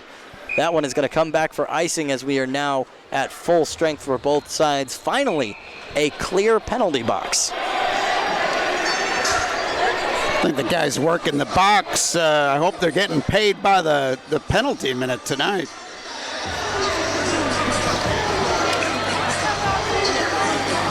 As we're going to see, nope, we are not actually, as we see them make their way to the face-off circle. It's going to be number 17 for Watertown. That is, actually, sorry, that was Edgar Kostrikov winning that one for Watertown. That one's going to come back as we see a penalty here. It's going to be hooking. Looks like Marvin Powell, the former Dasher, is going to go to the box. He's going to hear it from Dasher fans about that one, that's for sure. Marvin, a fan favorite in his time here in Danville. He's going to go to the box 2 minutes by himself. He'll feel shame. Yeah, he'll feel it. They'll make you feel it here in Danville, too. 5:32 left in the second period. We're heading at a deadlock score of 1-1 as a 2-minute penalty for hooking goes to Marvin Powell. Very well kept in the offensive zone. A slap shot breaks the stick of Justin Browsen almost. Nope, just hits off the ice very, very hard as that's going to find Fred Hine behind the net. Hine looks at his options. He's got time. No real pressure coming here. Browsen ends up with it. Browsen skates in. Back to Hine on the backwards pass. Browsen forward. Almost finds Tanner Hildebrandt, but no such luck there. Hildebrandt seeing a fair share of ice time thanks to some good shifts put in. That's going to be Browsen carrying around net here as Pominville really watches those corners. Browsen, such a big guy. It's very hard to force him off the ice there. Oh, Tanner Hildebrandt almost finds a nice backwards goal there. No such luck, though. Over to Fred Hine, who gets some space and shoots. Pominville up to the task, kicks it away, finds Brad Denny back over to Palmerville. Great Palmerville job. to Browsen. Great job. And it goes! Browsen with an incredibly tight angle. Wasn't even ready to call that one with how close that angle was. Brad Denny doing a good job again of keeping that puck in the zone. And it pays off. And the good guys up 2-1 now with 4:40 left in your second period. And make it a game. Why don't we? We are on score almost for that low-scoring game we were talking about before the game. Usually when two high-powered offenses come in, the defense is really taking upon themselves to lock things down. The coach said it was all about limiting the time and space that the playmakers had, and they're doing a good job of it on both ends of the ice. A very quick shot on goal there from Michael Desjardins. Only gets as far as the open arms of Jesse Gordichuk, who was awaiting that puck like a warm hug on a Sunday morning. 15 minutes, 20 seconds in the second period. I think we're going to finally see our 10-minute break with 4:31 left. Yeah, as a time for a media timeout right after a goal makes a lot of sense here as we run down to the later stages. 4:31 left to go in the game. Don't forget to meet at the bottom of section 1 of the 3-minute mark of this period. Dashers power play doing a much better job that time. Tanner Hildebrandt was so annoying in front of the net. He got the attention of the Watertown defense, which gave opportunities. They couldn't clear the puck because our guys were doing a good job of keeping the puck in the zone and kept putting the pressure on, and sure enough, got one of the sharpshooters with the opportunity, and he cashed in. And sometimes you cause a ruckus in front of the net, and those won't go on the stat sheet, but they will for other people. They usually end up in a goal. Well done by Tanner Hildebrandt, who didn't see a lot of ice time last weekend, but is seeing his fair share now after a successful couple of shifts, and that's the way to make an impact in an early season. Working the power play and working the penalty kill unit as well. Jesse Naher fires up to Artem Efimov Barakov. Not quite there, though, is Watertown able to recollect with Preston Kugler on the other end there. Coming up now is Joseph Devaney bringing it up. It's intercepted by the Dashers, but given right back to Michael Desjardins. That's given right up there on the other end by number 7, Artem Efimov Barakov, who takes a big hit there. It comes right into the open arms of AJ Tesorero, who's already got one on the night.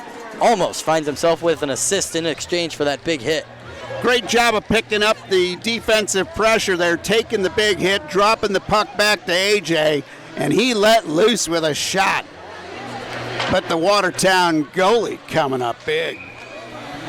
And coming up now to the face-off circle, it's number 21, Derek Boudreau, and Patrick Zylak coming up for the Dashers. Armstrong out there for the Dashers now, as that's going to find back to Aaron Atwell, who keeps it in the offensive zone. Armstrong caught up along the boards there as Zylak goes somewhere without the puck. You got to take that with you every once in a while, that's for sure. Nice hold-up play there by Levi Armstrong, using that big body for some leverage to get the puck, and he ends up with the puck as a result. That's going to come to Atwell, who takes a shot from the point. A hard shot going left of the net, but nonetheless secured from Jeremy Pominville. Seeing great hustle by these Dashers. It looks like they're going to give up the puck there in the offensive end, but they keep harassing on the forecheck and getting possession back again. The same matchup here as Zylek loses the face-off there. Armstrong tries to lay chase. It's only going to get as far as the Dashers, though, as AJ Tesorero almost throws one across. Coming out the other way is Watertown, number 9, Lane King on the other end of it. King fires across here, but Zylak ends up with it after a little bit of a stick tie up there. Atwell coming across, as well as Levi Armstrong. Armstrong back for Atwell, who doesn't take the puck with him. Just a little bit of an errant pass there, as the Dashers are ultimately able, and they lose it to Lane King again. King with a shot on net that's stopped there in the early stages by Nick Gullo with nice play. Armstrong takes a big hit on the boards, but comes up with the puck nonetheless, taking it in a Meg sort of way from the Watertown offensive player on the other end of that. That was number 9, Lane King. Coming up now is number 90, Dallas Desjardins, coming up with the puck. A almost very nice pullback, but a big hit laid on the Dashers as Watertown able to keep that one in. Now coming the other way is AJ Tesorero. Already got one goal on the night. That's going to come back for something in the back end of the ice here. Looks like it's going to be a penalty on the Dashers. It's going to be Johan Hoagland going to the box. Little confusion on the call there. I did see an elbowing signaled, but that could come to a change as we get the official ruling on that. Tesorero had a breakaway opportunity. It's very nice momentum going towards the net, but that's so often the case when you give up these penalties, give up power plays, it's going to bring back an important setup. When Gordichuk saw the hand go up for a minute there, he was trying to head to the bench to get that extra skater out there, thinking the penalty was on Watertown, but quickly changed directions. Number 27 here receiving the pass. That's Kyle Powell. Powell comes around, passes over to Tyler Urich. Urich surveys his options. That's going to come down a shot on goal from the Watertown Wolves. That's going to find the back of the net for a goal. No goal light coming on, though. The net did come off its moorings, but I think they're going to give him the goal. I think that's going to be a good goal. Doesn't look too far off, but indeed it did come off its moorings as Watertown pull one back here and tie up the game at 2. Gordichuk, no chance on that one. Watertown just pouring it on and getting that very easy chance right out in front. This is making for a very interesting finish to the period here and a very interesting third period as we saw a serve pro penalty kill get brushed off by a goal there from Watertown. We'll get the official goal scorer in a minute here on that one. Kind of put in on a rebound by an open net on the side that Gordichuk didn't seal. Aaron Atwell coming back here now. Passes over to Alex Pomerville. Pomerville fires in. It almost finds the side of the net there on Jeremy Pomerville, but not the right side. As the puck jumps back up into the backside of the netting, going to come back for a face-off. We expected this one to be a tight one, Nate, and we're getting exactly what we expected. Yes, indeed. It is going to be a tight one by all indications heading here into the third. 2 minutes and 19 seconds left in the period.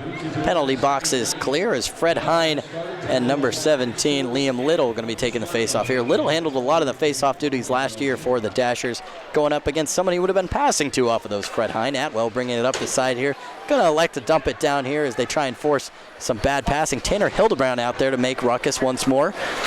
Atwell's going to try and get this one down the boards to Hine, but instead it's going to be Watertown coming. It's Dallas Desjardins coming down with a shot that's going to be sticked up by Alex Pomerville wide and high of the net. Defenders for the Dashers have done a good job of keeping those sticks active and not giving up on the play. It's led to a few of these deflections. Back here with twos wild on the scoreboard. Second period, 2 minutes left. 2-2 the score here at the David S. Palmer Arena in homestand number 2. I'll make any excuse to make those numbers line up. That one's going to be frozen by Gordichuk. We're going to come back basically where we started. Might as well have just reset from the beginning here as he freezes that puck after it bounces off the side netting. Coming out here is Dimmitt for Watertown. Looks like he's going to be taking the face-off here. Cameron Dimmitt, number 15. In the forward position. Looks like he's going to be lining up against Patrick Zylak, I do believe, lining up against him there, wearing the number 7. It was Zylak, and Zylak does indeed win as Nick Gullo is going to find this up the other side of the board and slap it forward. A bit of a whiff there as the Dashers forfeit possession a little bit. Coming in front of net here, number 15 running around here. Cameron Dimmitt once again on the active side of things as a Dasher player lays a big hit but ends up on the floor himself. That was Seth Ensor. Brad Denny now with it. He's going to turn it over to the stick of a Watertown, though. Now coming around, Nick Gullo. Brad Denny and Nick Gullo can't find an outlet pass between the two of them and keep losing the puck in possession. That one's going to be elected to shot down and caught like a baseball by number 47, Igor Kostyakov. He's going to find the stick of Michael Desjardins. Passes down to Cameron Dimmitt, who's coming into the offensive zone. That's going to find the other Desjardins, Michael Desjardins. That one's going to be a shot wrapped up by Jesse Gordichuk. Late in the period, the ice starts getting a little choppy, and we start seeing that puck hopping a lot more. 106, sorry.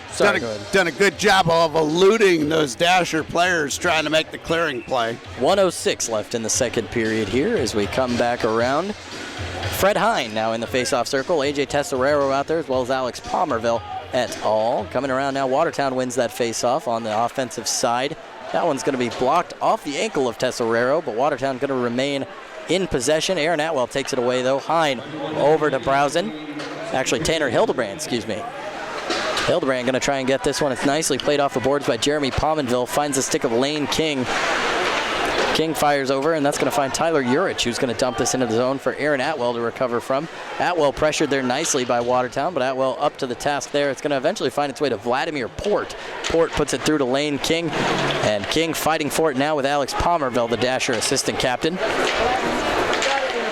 As putting pressure very nicely is Tanner Hildebrand. He is a fast skater, especially for his size, as Atwell just very nice deflection and break up there from Lane King as Atwell almost finds a very nice stretch pass. That's going to get as far there as number 74, AJ Tesorero. It's going to come back for an icing, though, even though Tesorero got to it first. 14 seconds left.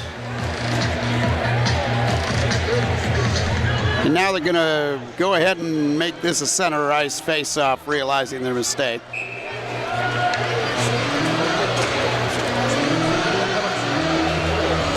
Fred Hine taking this one now. Number 15, Cameron Dimmitt on the other end. Dimmitt's going to win it as number 72, Blake Scott, recovers with it.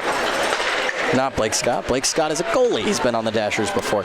Number 10, Michael Desjardins, going to end up with it here.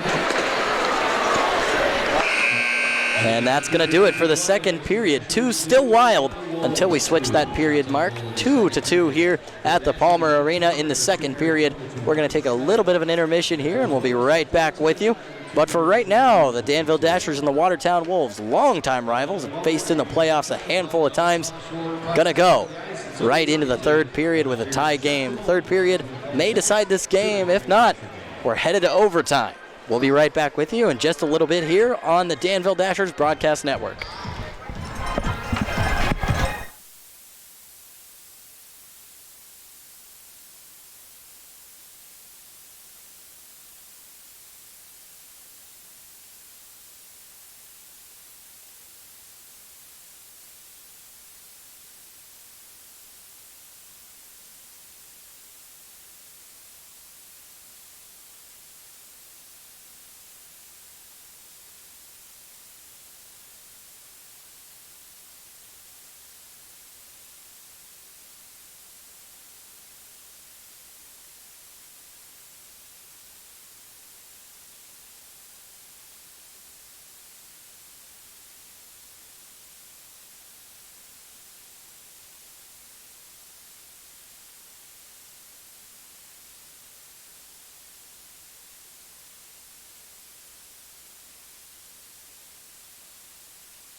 for my water and realized I drank it all. That's a really heartbreaking moment. Oh, it is cool. So when you're on the YouTube, okay, that's their name. Oh. Fight. This is going to different things now.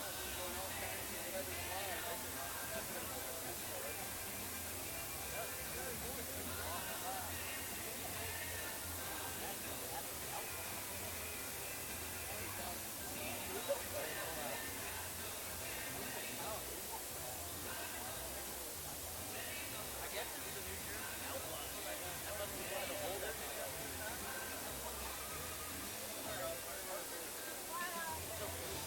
I don't know. Could have been. I haven't been around here long enough to know. Let's ask Diane. That's really neat though.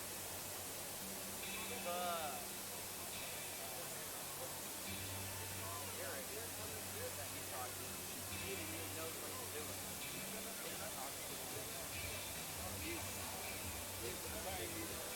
I was on the radio, and I was like, yeah, there's no way I'm gonna be able to squeeze in a conversation with you in between, like,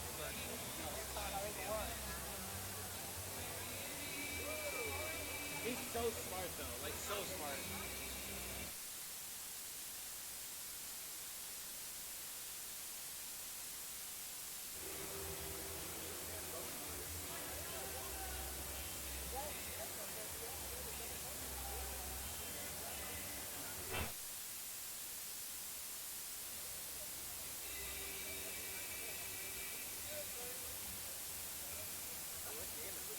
Oh, Carolina? They have a nice looking ring.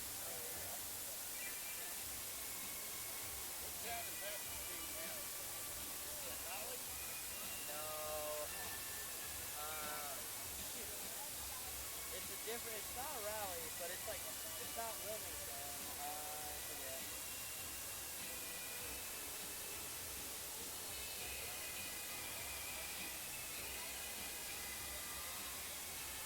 It's Winston-Salem, that's what I was thinking of. It's hard to come up with the name.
We'll just do an FHL score update.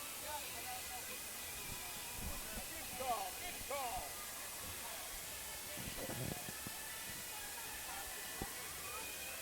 I hope you didn't get traded in for a marching band. I was like, I walked in, I'm like, why is he over here? He's supposed to be over there. Daughter and her friend. Duck them on. So we can answer that song at her wedding. I like it. All right, we'll go now. Welcome back, everybody. Nate Williamson here with you, with co-host here and color guy Dennis Michelsen, also doing a fantastic job over there. Dennis, how you feeling? We're 2 periods in. Oh man, I'm nervous. Yeah, I'm nervous. This so. is a tough game for the Dashers, but boy, we have seen great play by the big playmakers on both teams.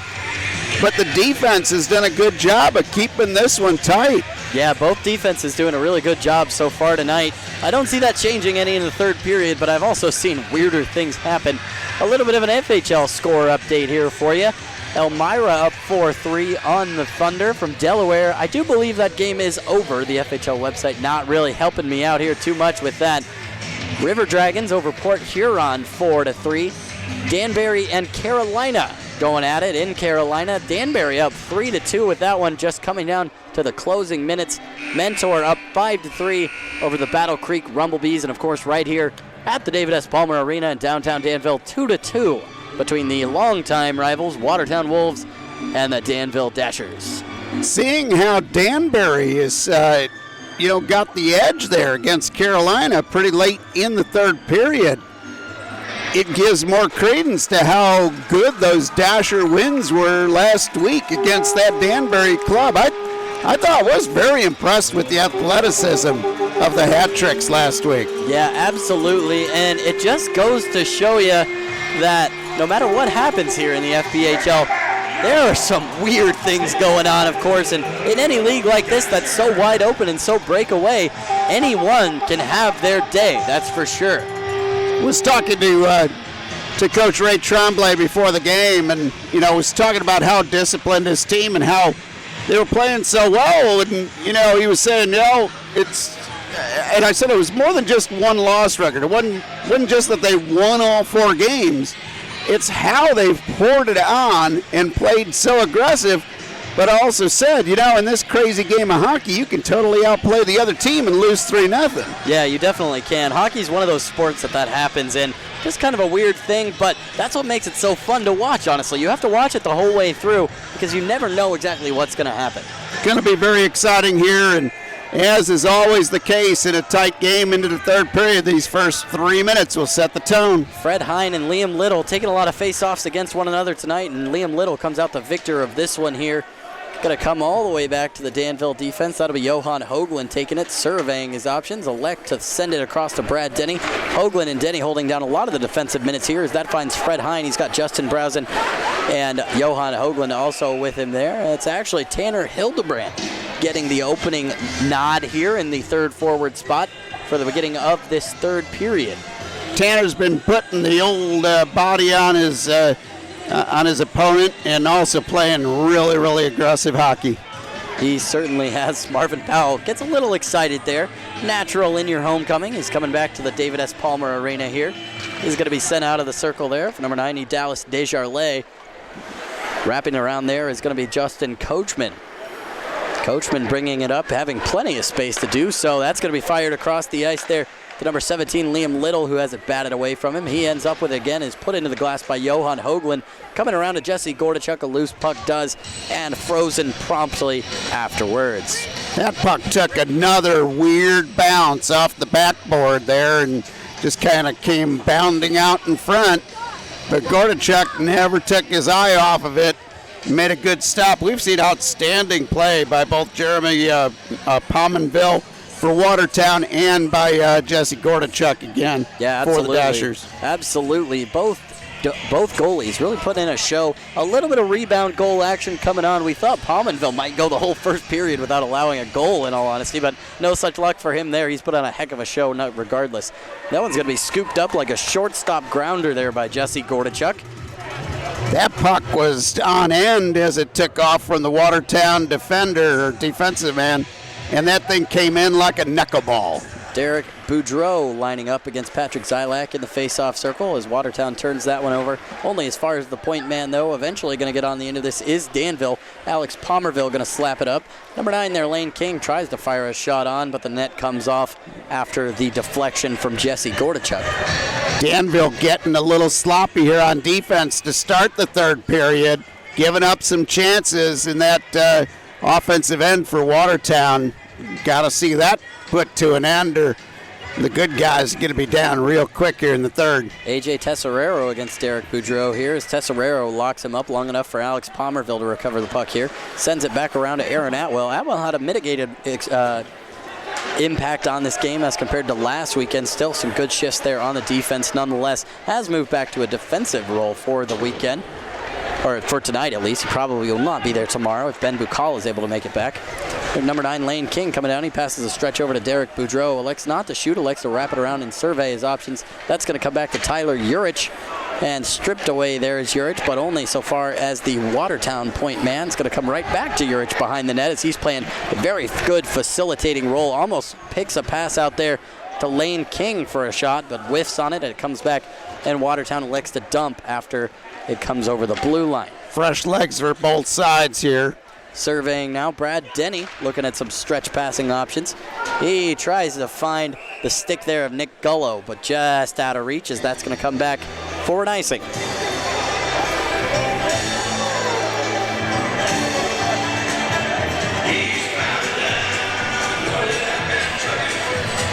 Good choice of music there. Tommy B, local radio expert up there in the box. Yeah, Patrick Zylak coming out here. He's tied up, body and all, as it ends up with Watertown. Watertown shoots just left of the goal of Jesse Gordachuk. Couldn't see the puck out of that one for anything. Dangerous, dangerous play there. Michael Desjardins on the boards now with the puck. Passes it back. It's going to be a shot from the point that goes wide left. Thought I heard a whistle to freeze play, but no such luck there for Danville. They're not going to get some fresh legs out. A shot on Gordachuk is stopped there prematurely, as the puck's going to be recovered here by what appear is Johan Hoagland out there with Brad Denny now. Oop. That one's going to pop right up. Levi Armstrong caught it like a baseball. Who says hockey players can't catch? Not very many people, that's the answer. Although, trust me, I've had those gloves on. That is not an easy accomplishment. It's tough, and pucks are tough to catch anyway. They seem to defy the laws of physics sometimes. Coming back here, the Dashers recover from the faceoff. That's going to be pointed out there to Marco Luciano, but not too far out as Watertown recovers. Luciano with a nice intercepted pass there. Pays the price going into the boards because of it. A little bit of a weaker hit there from Marvin Powell. He can lay the boom if he really wants to. I think the referee got the worst of that exchange. It sure looked like it, as Aaron Atwell almost comes up with that, but Marvin Powell actually going to soccer kick it into play and almost gets an offensive opportunity because of it. Luciano caught without a stick there, but it's going to come back here with number 65, Troy Murray, collecting. It's going to be sent down pretty far, as we're going to probably get an icing after this one. Nope, it was cleaned up beforehand, and that was number 7, Justin Coachman, coming off on the end of it. Watertown looks to regroup here, had a lot of the puck possession so far. Derek Boudreau passing through. Boudreau still on the puck. Boudreau carries through, loses it, stripped by Danville, as that one's going to be lost in the crowd there. It's Patrick Zylak going to come with it for the other end. Tanner Hildebrandt behind him. Cannot find him, though, as he loses the puck as well, trying to beat a couple different men. That's Justin Browsen going to end up with it. Atwell fires a quick shot on as the rebound is sucked up by Watertown. Right now on puck, Alex Palmerville back in the Danville defensive zone. Tanner Hildebrandt really trying to work with the stick to try and break up some passes. Large frame, long arms, perfect recipe to disrupt a defense. Also like how he was calling out the matchups there on that last exchange too. Tesserero nearly came away with a stripped pass, and he actually yelled in frustration about that one, but he comes up with this one. He's right at the right place at the right time. Zylak going to have to do some work here. Jesse Naher also with him. That's actually Artem Efimov Barakov, tries to wrap it around. It's cut off, though, by Tyler Urich, playing the great role of a two-way center. Doing a great job at getting back on defense there. Vladimir Port passes along. It eventually finds its way up to Lane King. King tries to find Derek Boudreau. He does, and Boudreau throws it through. That's actually going to come off of a deflection up into the netting. So we're going to have a face-off as a result. Whenever Boudreau is on the ice, you can see the Dashers make sure to be a little bit more conservative with the placement of their defensemen. Not willing to give him an open run at Gordy.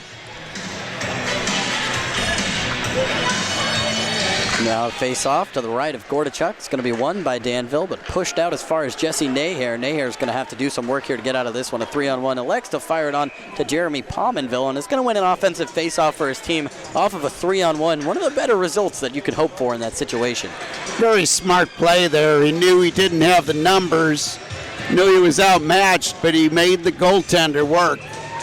Hoagland, Gullo, Luciani. I do believe Jesse Naher and Patrick Zylak out there now for the Dashers.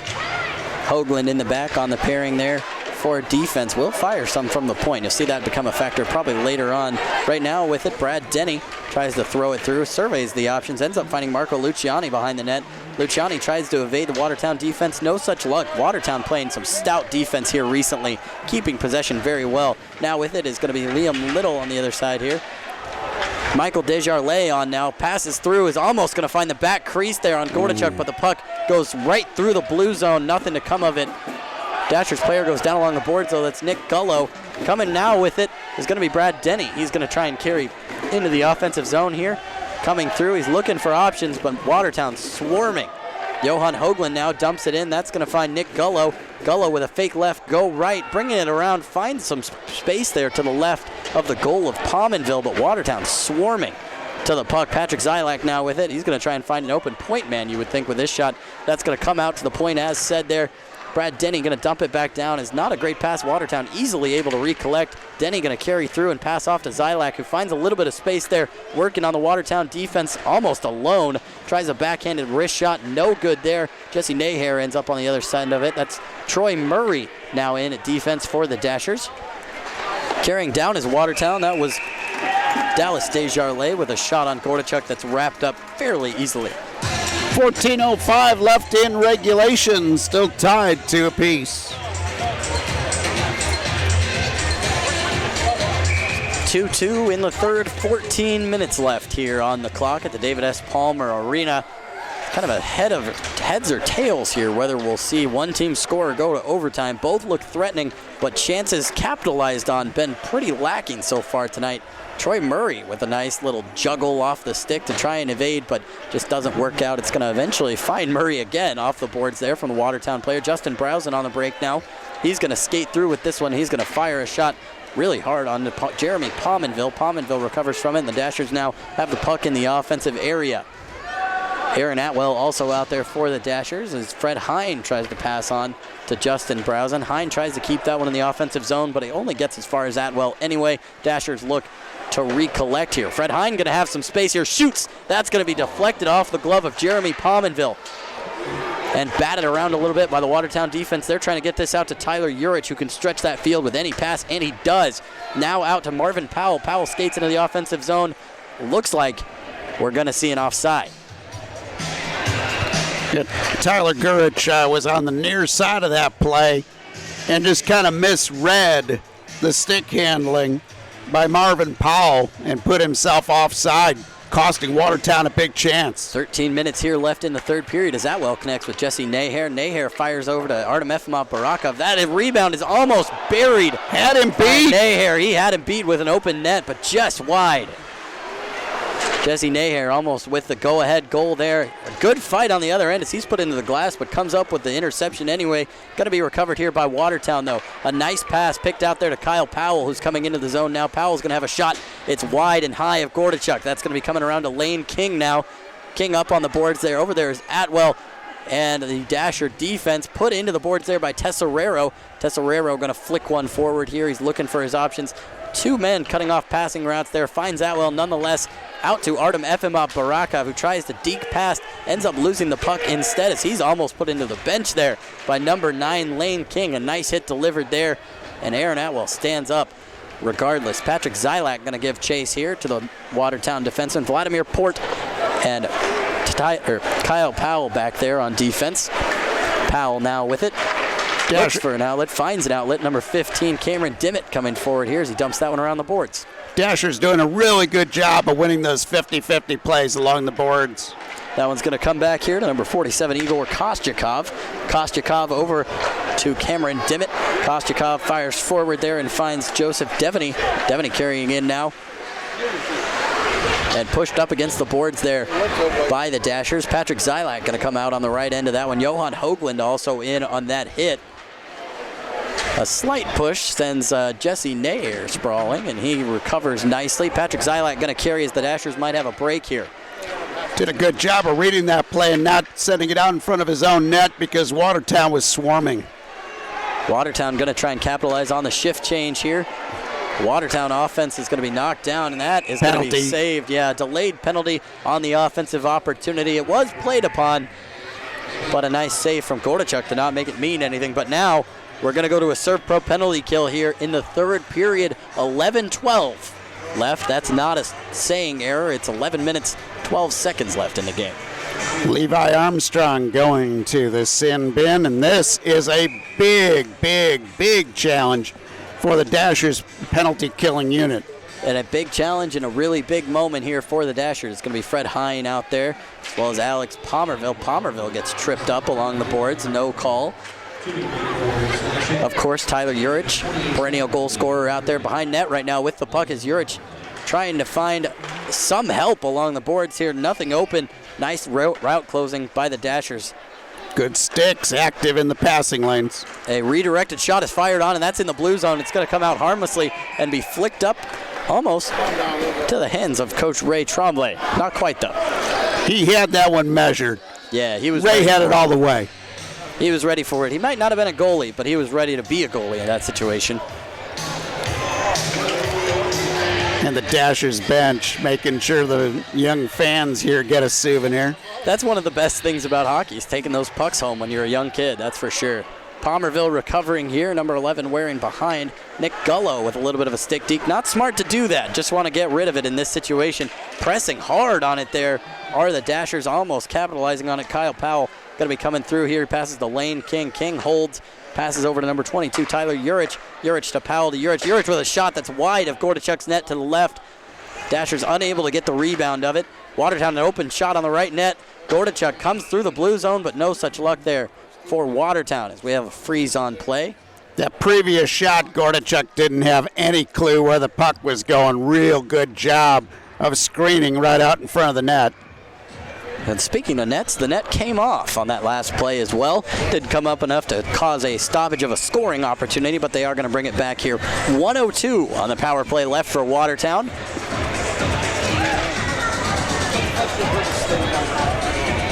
Patrick Zylak going to be taking the face-off here. It gets as far as Alex Palmerville. Palmerville's got space. Going to look to try and send it up the boards. Could have just flicked it up with his wrist there. Derek Boudreau ends up on the other end of it. Zylak lays a big hit as Aaron Atwell might come up on the end of this one and sling it down ice. No, it's stopped there by Watertown as nice active sticks finds Tyler Urich. Urich finds King on the other side of the boards.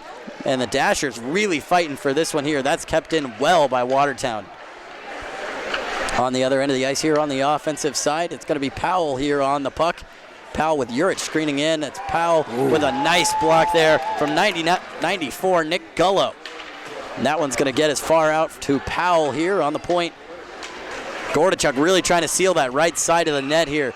Powell might have another point shot here. Nope, the net is off once again on Jesse Gordachuk's side. 18 seconds left on the penalty to Levi Armstrong. One more good rush chance here for Watertown if they can get this key face-off. Nick Gullo letting out a sigh of frustration there. Kind of a mixture of frustration and pain as he's going to try and shake off that block. That was a tough shot to take on the legs. Not the biggest player, but one of the toughest in the league for sure. He's a tough dude. You have to be really tough to be fairly small. I mean, he's still not small by any means, but small compared to the 6'6" guys skating around you and stay on your feet after a hit like that. Watertown controls in the zone here. 25, Joseph Devaney on it now. 10 seconds left on the penalty. Passing around, Michael Desjardins finds Devaney. Devaney tries to get one in. Gordachuk almost knocks his own net off once again. We're going to have another face-off here with 3 seconds left on the power play. Great job by the penalty killers for the Dashers. As we're going to see a face-off here, the referee probably getting a little bit sick and tired of having to fix that post there. That's the name of the game. No, you got to have them be able to come off, avoid any kind of injury that could come from that. Last week we had a lot of problem with the net on this end of the arena. They did a good job of fixing it. Didn't have problems for the first 2 periods, but now having a little difficulty here in the third. That looks like some tough sledding here trying to put the net back on. We might have to call out the arena staff. While we're at it, we might want to remind you of some things coming up. November 9th, we'll be doing our annual food drive. That is tomorrow, in case you were wondering. We're partnering with the Danville Township and PepsiCo. Bring 3 non-perishable items and get $5 off your adult ticket. You don't have to stop at 3. You can bring as much as you'd like. Bring a bag full of food items and get in the drawing for a fan pack of goodies. If you want some merch, that's probably the place to do it. bring 2 bags and get in there twice. Let's hope and help those in need this holiday season. Dashers losing the faceoff here. A shot quickly onto Gordachuk. That net going off didn't bother him any, as he is up to the task on Cameron Dimmitt's hard slap shot. And that will end the penalty to Levi Armstrong. Big penalty killing moment there by the Dashers, but Gordachuk coming up big in the net to make the big play. As we are here with 9:12 left in the third period, we are going to get a media timeout. I just think we all need time to catch our breath. That was some pretty exciting 10 minutes and 48 seconds worth of end-to-end hockey. In the media timeout here, we see both coaches addressing the troops. A good time to get a little instruction in right here, coming down the stretch. 9 minutes left. And a lot to play for. Number is 385. As we hear our 50-50 announced as well. That's 385-500. We're back here at the David S. Palmer Arena as Watertown's head coach, Paul McLean, former Dasher head coach, addresses the troops. And it's a final in Carolina. Carolina had problems raising the banner tonight, and they go down to Danbury. All right, Carolina no longer undefeated. Carolina and Danville, the 2 undefeated teams in the FPHL. It's going to be interesting to see the result of this one. A lot of Carolina fans tuning in with some sweaty palms. 3-2 final for Danbury. That makes those Dashers wins last weekend look even better. Yeah, it does. Danbury putting out a heck of a performance. A very, very strong Carolina team. Coming up now, we're going to have a face-off to the right of Jesse Gordachuk. 2-2 in the third here. 9 minutes left. No power plays, no penalty kills. And coming up here, we're going to see the Dashers come down, sling that one down for some leg changes. As we come around, we're going to see Justin Browsen almost come up with it. Not quite, though. On the other end of it's going to be number 10 there, Tanner Hildebrandt, back out on the ice as he delivers a big hit. Every time Tanner's on the ice, he is working hard. He is making an impact one way or another. Right now, Justin Browsen going just a little bit nuts with some hits, throwing some big bodies out there. A big guy with a lot of agility and stick capabilities. Very talented player, Justin Browsen. That's why the fans love him so much. He's so multifunctional. Tanner Hildebrandt, can you even see past him to get a puck out? The answer is no, because he turns it over to the Dashers. Recovering here is Artem Efimov Barakov throwing one through the blue zone here. Hildebrandt almost on the other end of it, making something happen all night, and you got to think he's got a good chance at making something happen in the end here tonight. Watertown going to have a breakaway here as Tyler Urich passes over to Prendergast. No goal, no! It did not go past the blue line. Gordachuk literally standing on his head as the Dashers bring it back down here. Bringing it down now as Brad Denny tries to deke past the defense. No such luck there from the defender. On the other end, it's going to come back here to Derek Boudreau. Boudreau shoots and scores!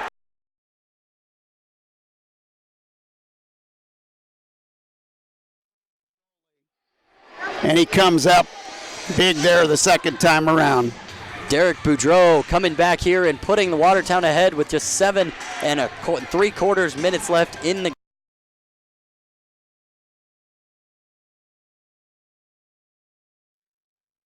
offensive end. Dashers made a great try at their end, but as soon as they turned that puck over, he was just lingering just outside the blue line behind the Dasher defense. Watertown now up by a score of 3-2 on the night here in the first of 2 games at David S. Palmer Arena. Nick Gullo getting slashed up a little bit there. No call as we head into it.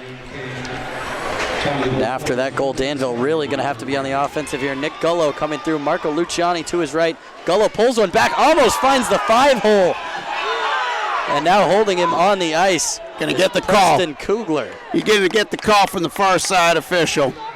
And the fans thought there was a missed call earlier on the same player going against Nick Gullo there. Right now, Dallas Desjardins, or Desjardins, sorry, that's already a hockey player, Desjardins. Desjardins going to the box here for Watertown. There is about 7 minutes and 24 seconds left here on the clock in Danville. Score 3-2 to Watertown. Danville now on the power play. Fred Hine going to take the face-off here against Derek Boudreau. Fred Hine going to need to win this one, and he does not. Tanner Hildebrandt playing chase here. Fred Hine on the other end as Watertown's going to come down the ice here. Skating with it is going to be Michael Desjardins. Loses it over, though, to Justin Browsen, who's going to fire it down the other end of the ice. That's going to get as far as Aaron Atwell, actually, as Fred Hine passes up on the opportunity to take it. Hine now carrying behind the goal. Coming after it is Hildebrandt, making an impact all game so far. Not able to stop that one as Aaron Atwell is going to have to recover with Troy Palmerville. Alex Palmerville's shot or pass is intercepted there by Derek Boudreau. Boudreau puts Atwell into the boards and ties up his stick. Atwell really screaming at him now behind as it looks like Boudreau's going to come off the ice. Aaron Atwell coming behind now with these passes over to Alex Palmerville. Palmerville behind the net, assessing the troops. 1:08 left in the power play for Danville. Marvin Powell making chase here, only as far as the goalkeeper. Maybe he's saying a little hello to Jesse Gordachuk. And Alex Palmerville content to sit this one out. Wasting a lot of time here are the Dashers. Down one with a power play. You don't think you would do that. This one's going to be dumped down. Nick Gullo is going to end up on the side of it. He blows a tire hard into the boards. That one's going to come as far as Watertown. Troy Murray going to keep it into the zone nicely there for Danville. Nick Gullo getting thrown into the boards, trying to draw another penalty after drawing the one that's currently ongoing. 30 seconds left in it. Right now, Murray with it. Passing it over to number 9, Marco Luciani. Over to Murray. Going to find Brad Denny. Shoots from the point. Almost redirected by Justin Browsen. You know that's what he was going for, but it's wrapped up nicely by Jeremy Palmenville. Troy Murray doing a really good job on the point, keeping that power play chance alive. Just 23 seconds left in the penalty. 5:48 left in regulation. Coming into the center circle here to take this one is Patrick Zylak going up against Derek Boudreau. Boudreau done a great job at locking down in the penalty kill in terms of face-offs. Gordachuk going to get this one behind the net, has to get rid of it fast. Back to Murray, who passes over to Brad Denny. Brad Denny going to skate with this one. Fires over to Patrick Zylak, a nice distance pass there. Zylak going to wrap it around behind the goal, look for someone. Passing out to Brad Denny, back to Zylak. Zylak shoots, almost finds the 5-hole, gets the rebound, brings it back around the net. He's going to wrap it back around, trying to look for his point man. No such luck as Watertown now going to have a breakaway. Penalty over. Cameron Dimmitt back as we're back to full strength here. Cameron Dimmitt skating with the puck now. Gordachuk down to his left. Cameron Dimmitt looking, surveying his options. A shot, and it's blocked there by Nick Gullo, doing a great job at getting in and blocking up shots as he's been slashed all over the ice tonight legally, but no penalties called on it. Jesse Nahair coming around. Nahair going to be content to throw this one in for Patrick Zylak off the boards. Zylak's going to need some help here. That one is pushed up and over the side of the boards. We're going to have a face-off here. Two big blocks by Nick Gullo prevented some good opportunities there for Watertown tonight. That young man's going to have some pretty large bruises tomorrow morning. Yeah, no kidding. Patrick Zylak back in the face-off circle against Derek Boudreau. Zylak loses out to Boudreau, a very bad track record tonight in that matchup. That one's going to come down. Boudreau might almost get into the end of this one, but Aaron Atwell says no. Collects the puck behind with 4 minutes and 36 seconds left on the clock. Atwell comes out, passes over to Alex Palmerville. Palmerville shoots it across the ice. The referee does the Dashers a hand there as Tesserero comes up with it. Passes over to Barakov, tries to wrap it around. No such luck as Watertown is right there. Coming down the ice now is the blocker, Lane King, with a deke. Almost a shot with a nice fake. Now he's going to have a shot. He's going to pass over. And that was Joseph Devaney going just high of Gordachuk. Had him beat. Open net. Fails to capitalize. That's big for the Dashers. Dashers turned the puck over right in front of their netminder. He was not going to have a chance on that shot, but it goes high and wide. Now coming to take the face-off is A.J. Tesserero. A much-needed win there from Tesserero after losing the last couple Danville has. Palmerville fires through. That's going to get all the way out to Tanner Hildebrandt, making another impact, forcing off a defender. You're not going to get past him very easily. Now fighting for it is Efimov Barakov. Loses out, though, only as far as Alex Palmerville. Palmerville slings it through for Hildebrandt. Hildebrandt coming through, looking to find Atwell. Instead, tries to get it back to Barakov, who loses out on the puck. Barakov now going to lay chase on the other side. Watertown with some nice passing to keep this one in check. Even the Watertown bench had lost sight of that puck as it came towards them. Hildebrandt now collecting.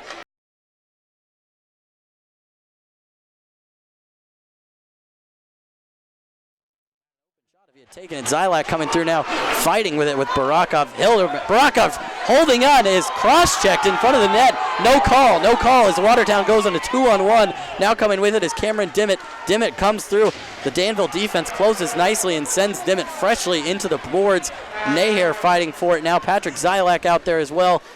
And Atwell's going to end up with it. Atwell going to look for his options here. Tries to fire through to Nick Gullo. No such luck. It ends up with Brad Denny. Gullo now chips this one in. Naher's going to lay chase. Also going after it is number 77, Nicolas Calpuzos. Down to 3 minutes for the Dashers. They're going to start having to take a few more chances on the offense. You're going to have to push numbers forward, especially with how this Watertown defense has played. Gordachuk has a weird bouncing, almost saucer-like shot come at him as Brad Denny regroups here. He's going to send it down the ice, hoping to find Nick Gullo on the other end. It's not going to get that far. It takes a weird bounce into the glove of Jeremy Pominville. It's frozen for a Danville offensive faceoff. Watertown defense was a little slow to react to help out their netminder there, and when that puck kind of took a weird bounce out in front, he had to settle for the faceoff. Now Fred Hine out on the ice, fairly quiet so far tonight, and you got to think that was in Coach Paul McLean's strategy coming here to Danville. Also Marvin Powell out there on Watertown's side, of course. Fred Hine almost tries to chip this one through here. It's going to find Justin Browsen, but only for a moment, as Watertown content to press this one against the boards. We've seen them call a lot of pucks dead with this strategy so far this year. Doesn't hold it long enough to have that happen, though. Last year could run off as much time as you want, as Hildebrand almost has a shot. It's blocked, though, by Nicolas Calpuzos.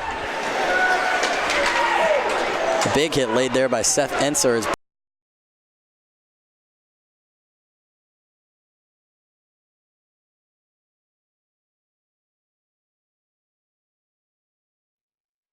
Bad timing here with just 2 minutes left. Potentially. Doesn't look like the boxes are opening and no one's making their way over there, so we'll see how this one ends up. That's really good news for the Dashers. I noticed the gatekeeper for the Dashers penalty box was on his feet and ready to open the door, but now he's going to get some action. Well, we thought that was for sure what was going on, but it's actually going to come on AJ Tesorero. I'm not sure what was going on with him in that action. I guess we'll find out the official ruling here in a second. Danville going to feel they were robbed just slightly with a cross-checking missed in front of the goal on a clear offensive opportunity. Watertown going to take a timeout here to get their strategy together, but Danville in bad shape here. They're down by 1, 2 minutes and 1 second left in regulation, and they've got to kill off a penalty. Yeah, going to be tough sledding from here on out for the Dashers. Not only do you have to throw men forward, but you got to make them get back. Slashing the call on AJ Tesorero. 2-minute minor there. Going to come on the pretty bad timing there. You're going to have to kill a penalty for reasonably your whole remainder of the game, and if you for some reason don't, it means you let in a goal, and then you're in even worse trouble. Be interesting to see if the Dashers can get possession and force a face-off in the Watertown end if Coach Ray Tremblay goes ahead and plays the old Vegas gambler thing and pulls the goalie while down a man. Atwell, Gullo, Zylak, Pomerville out there on the ice for Danville. Some nice passing here. It's going to find Cameron Dimmitt. Dimmitt passes through to number 27, Kyle Powell. Powell back here on the point. Number 9 now, Lane King with the puck. You're going to have to force Watertown into passing this puck around a little bit if you're Danville. I know you play your zone, but they're going to be content to hold it as long as they need to. And almost very nice pass turned into a wraparound shot there on the Danville keeper, but Jesse Gordachuk up to the task. Got to win this face-off here because Watertown clearly will milk the time off the clock here instead of taking any risky plays here on the power play.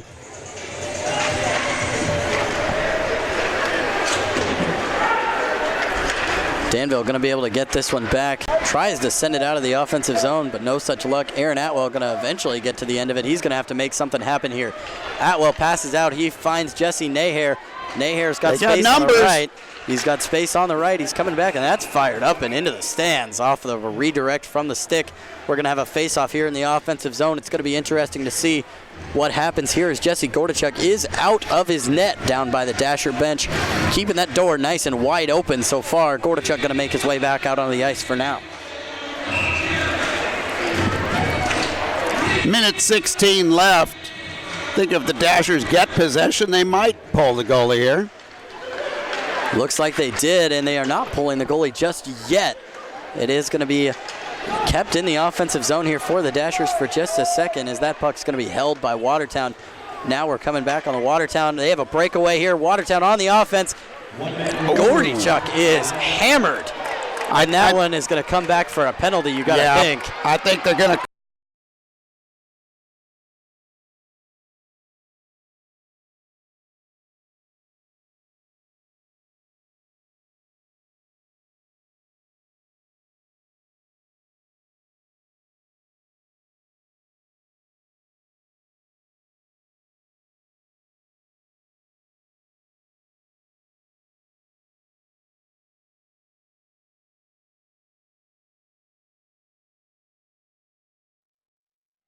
Back to the goalie, skating backwards on the offensive side. Not a breakaway per se, very much a one-on-one, trying to muscle his way.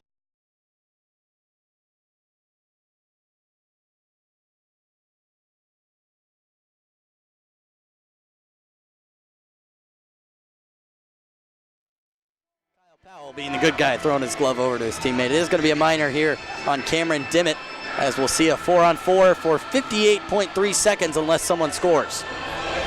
Well, here's the interesting thing is I think Coach Ray Trombley is going to pull Gordichuk, giving him an extra man here. They can win the face-off. They've got a chance. He figures this is the last chance he's going to have to get something here with just 58.3 left in regulation. Dashers going to take their time out here as we end toward the stretch. 58.3 seconds left to go here at the David S. Palmer Arena for your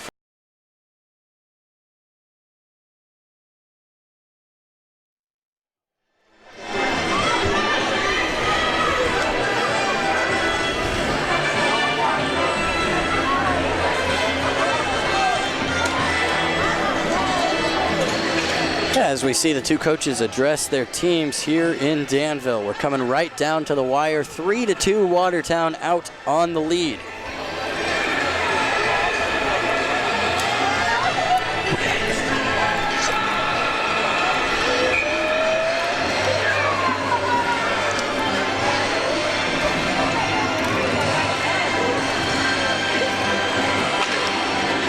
Players making their way back onto the ice here. Going to be an eventful last minute.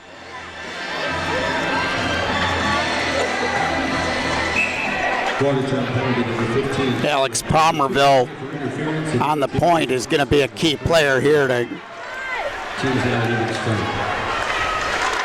A shot on goal there off the stick of Justin Browson's going to be deflected over the net with 51.1 seconds left.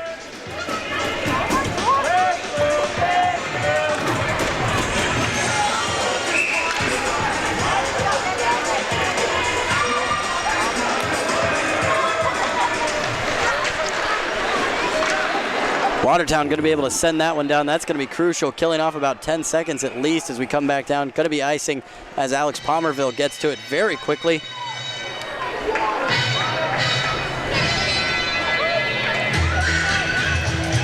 As we bring it back down the ice here. 43.7 left. Dashers lose that faceoff but end up finding it. Fred Hine going to try and make something happen. He fires near side. A puck goes right through the blue zone.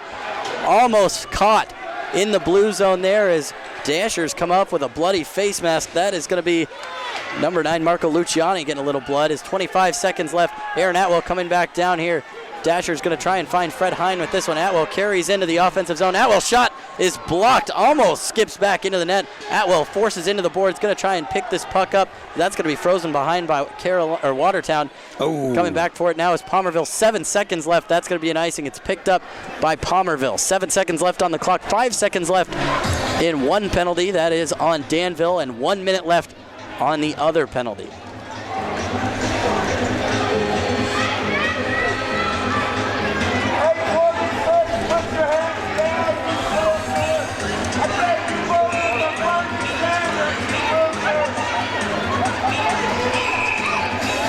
Face-off is frozen here. It's Fred Hine taking it against number 17, Liam Little. And Watertown wins that one, and that's going to do it, folks. 3.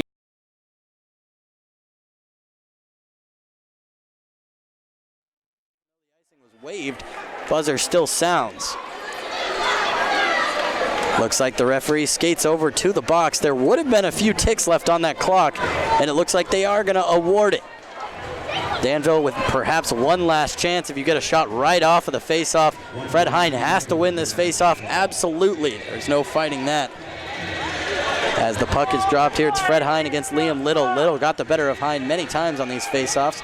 We're going to see a push here as guys crowd in to try and get something going. Just wrapped up. And that is going to do it here at the David S. Palmer Arena as the Dashers drop their first game of the season. Alex Palmerville and number 7, Justin Coachman, getting into a scrap here at the end of things. Maybe trying to just light a little bit of a fire for tomorrow. Dashers did a good job of getting their best goal scorer back there on the point, Justin Browsen. If we had won the face-off there, he might have gotten a quick snapshot off.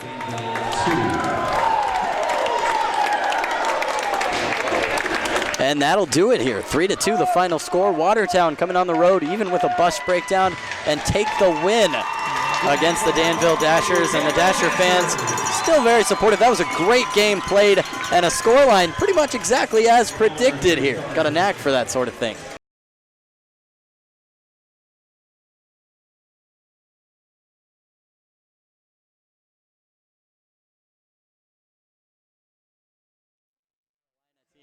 In the NHL, doing all the on-off ice antics. Well, it was on ice, but after the game, some great stuff going on down there for Carolina hockey in general in the South. AJ Tesserero is letting the referee hear just about everything currently. Sure, he's not too thrilled about the way that one turned out. A couple weird foul calls and no non-foul calls. As Watertown going to win regardless. In that close of a game, you really just got to step up no matter what happens against your team, play your game, and win. But they did not as Watertown comes out victorious. Dashers played good tonight. Watertown played good. They just got that break at the end of the game. Got a chance and cashed in. But what an impressive performance by both teams, and I'm so excited with a couple of these playmakers we saw tonight. That Derek Boudreau for Watertown is one heck of a player.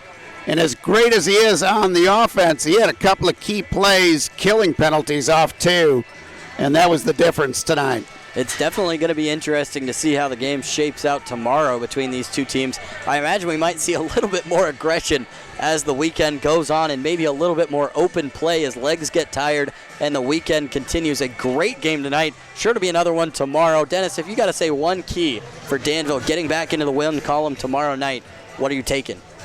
They just got to keep up the effort on the defensive end and not give up any silly chances in front of the goal. This one could have gotten out of hand because they gave up a couple of good chances, but Gordachuk made some big stops. That one play where he came over with that leg save, I don't know how he got to that puck. And then we got lucky when one shot, when Gordy was down and out, sailed wide. But a very solid game for everybody here. It was an impressive performance by both teams. And again, great end-to-end hockey all night long. Yeah, absolutely. There's no debating that. Around the league, we saw some upset wins tonight, some big wins and some tightly contested games, as was the case here at the David S. Palmer Arena. Well, for D-Mike and me, Nate Williamson, and for everyone here at the Danville Dashers, we'll see you again tomorrow right here. Make sure to like and subscribe on the YouTube channel. Hey, even set the alerts if you're feeling like it. It'll be a good time. We'll see you out tomorrow. Have a good night, everyone, and stay safe.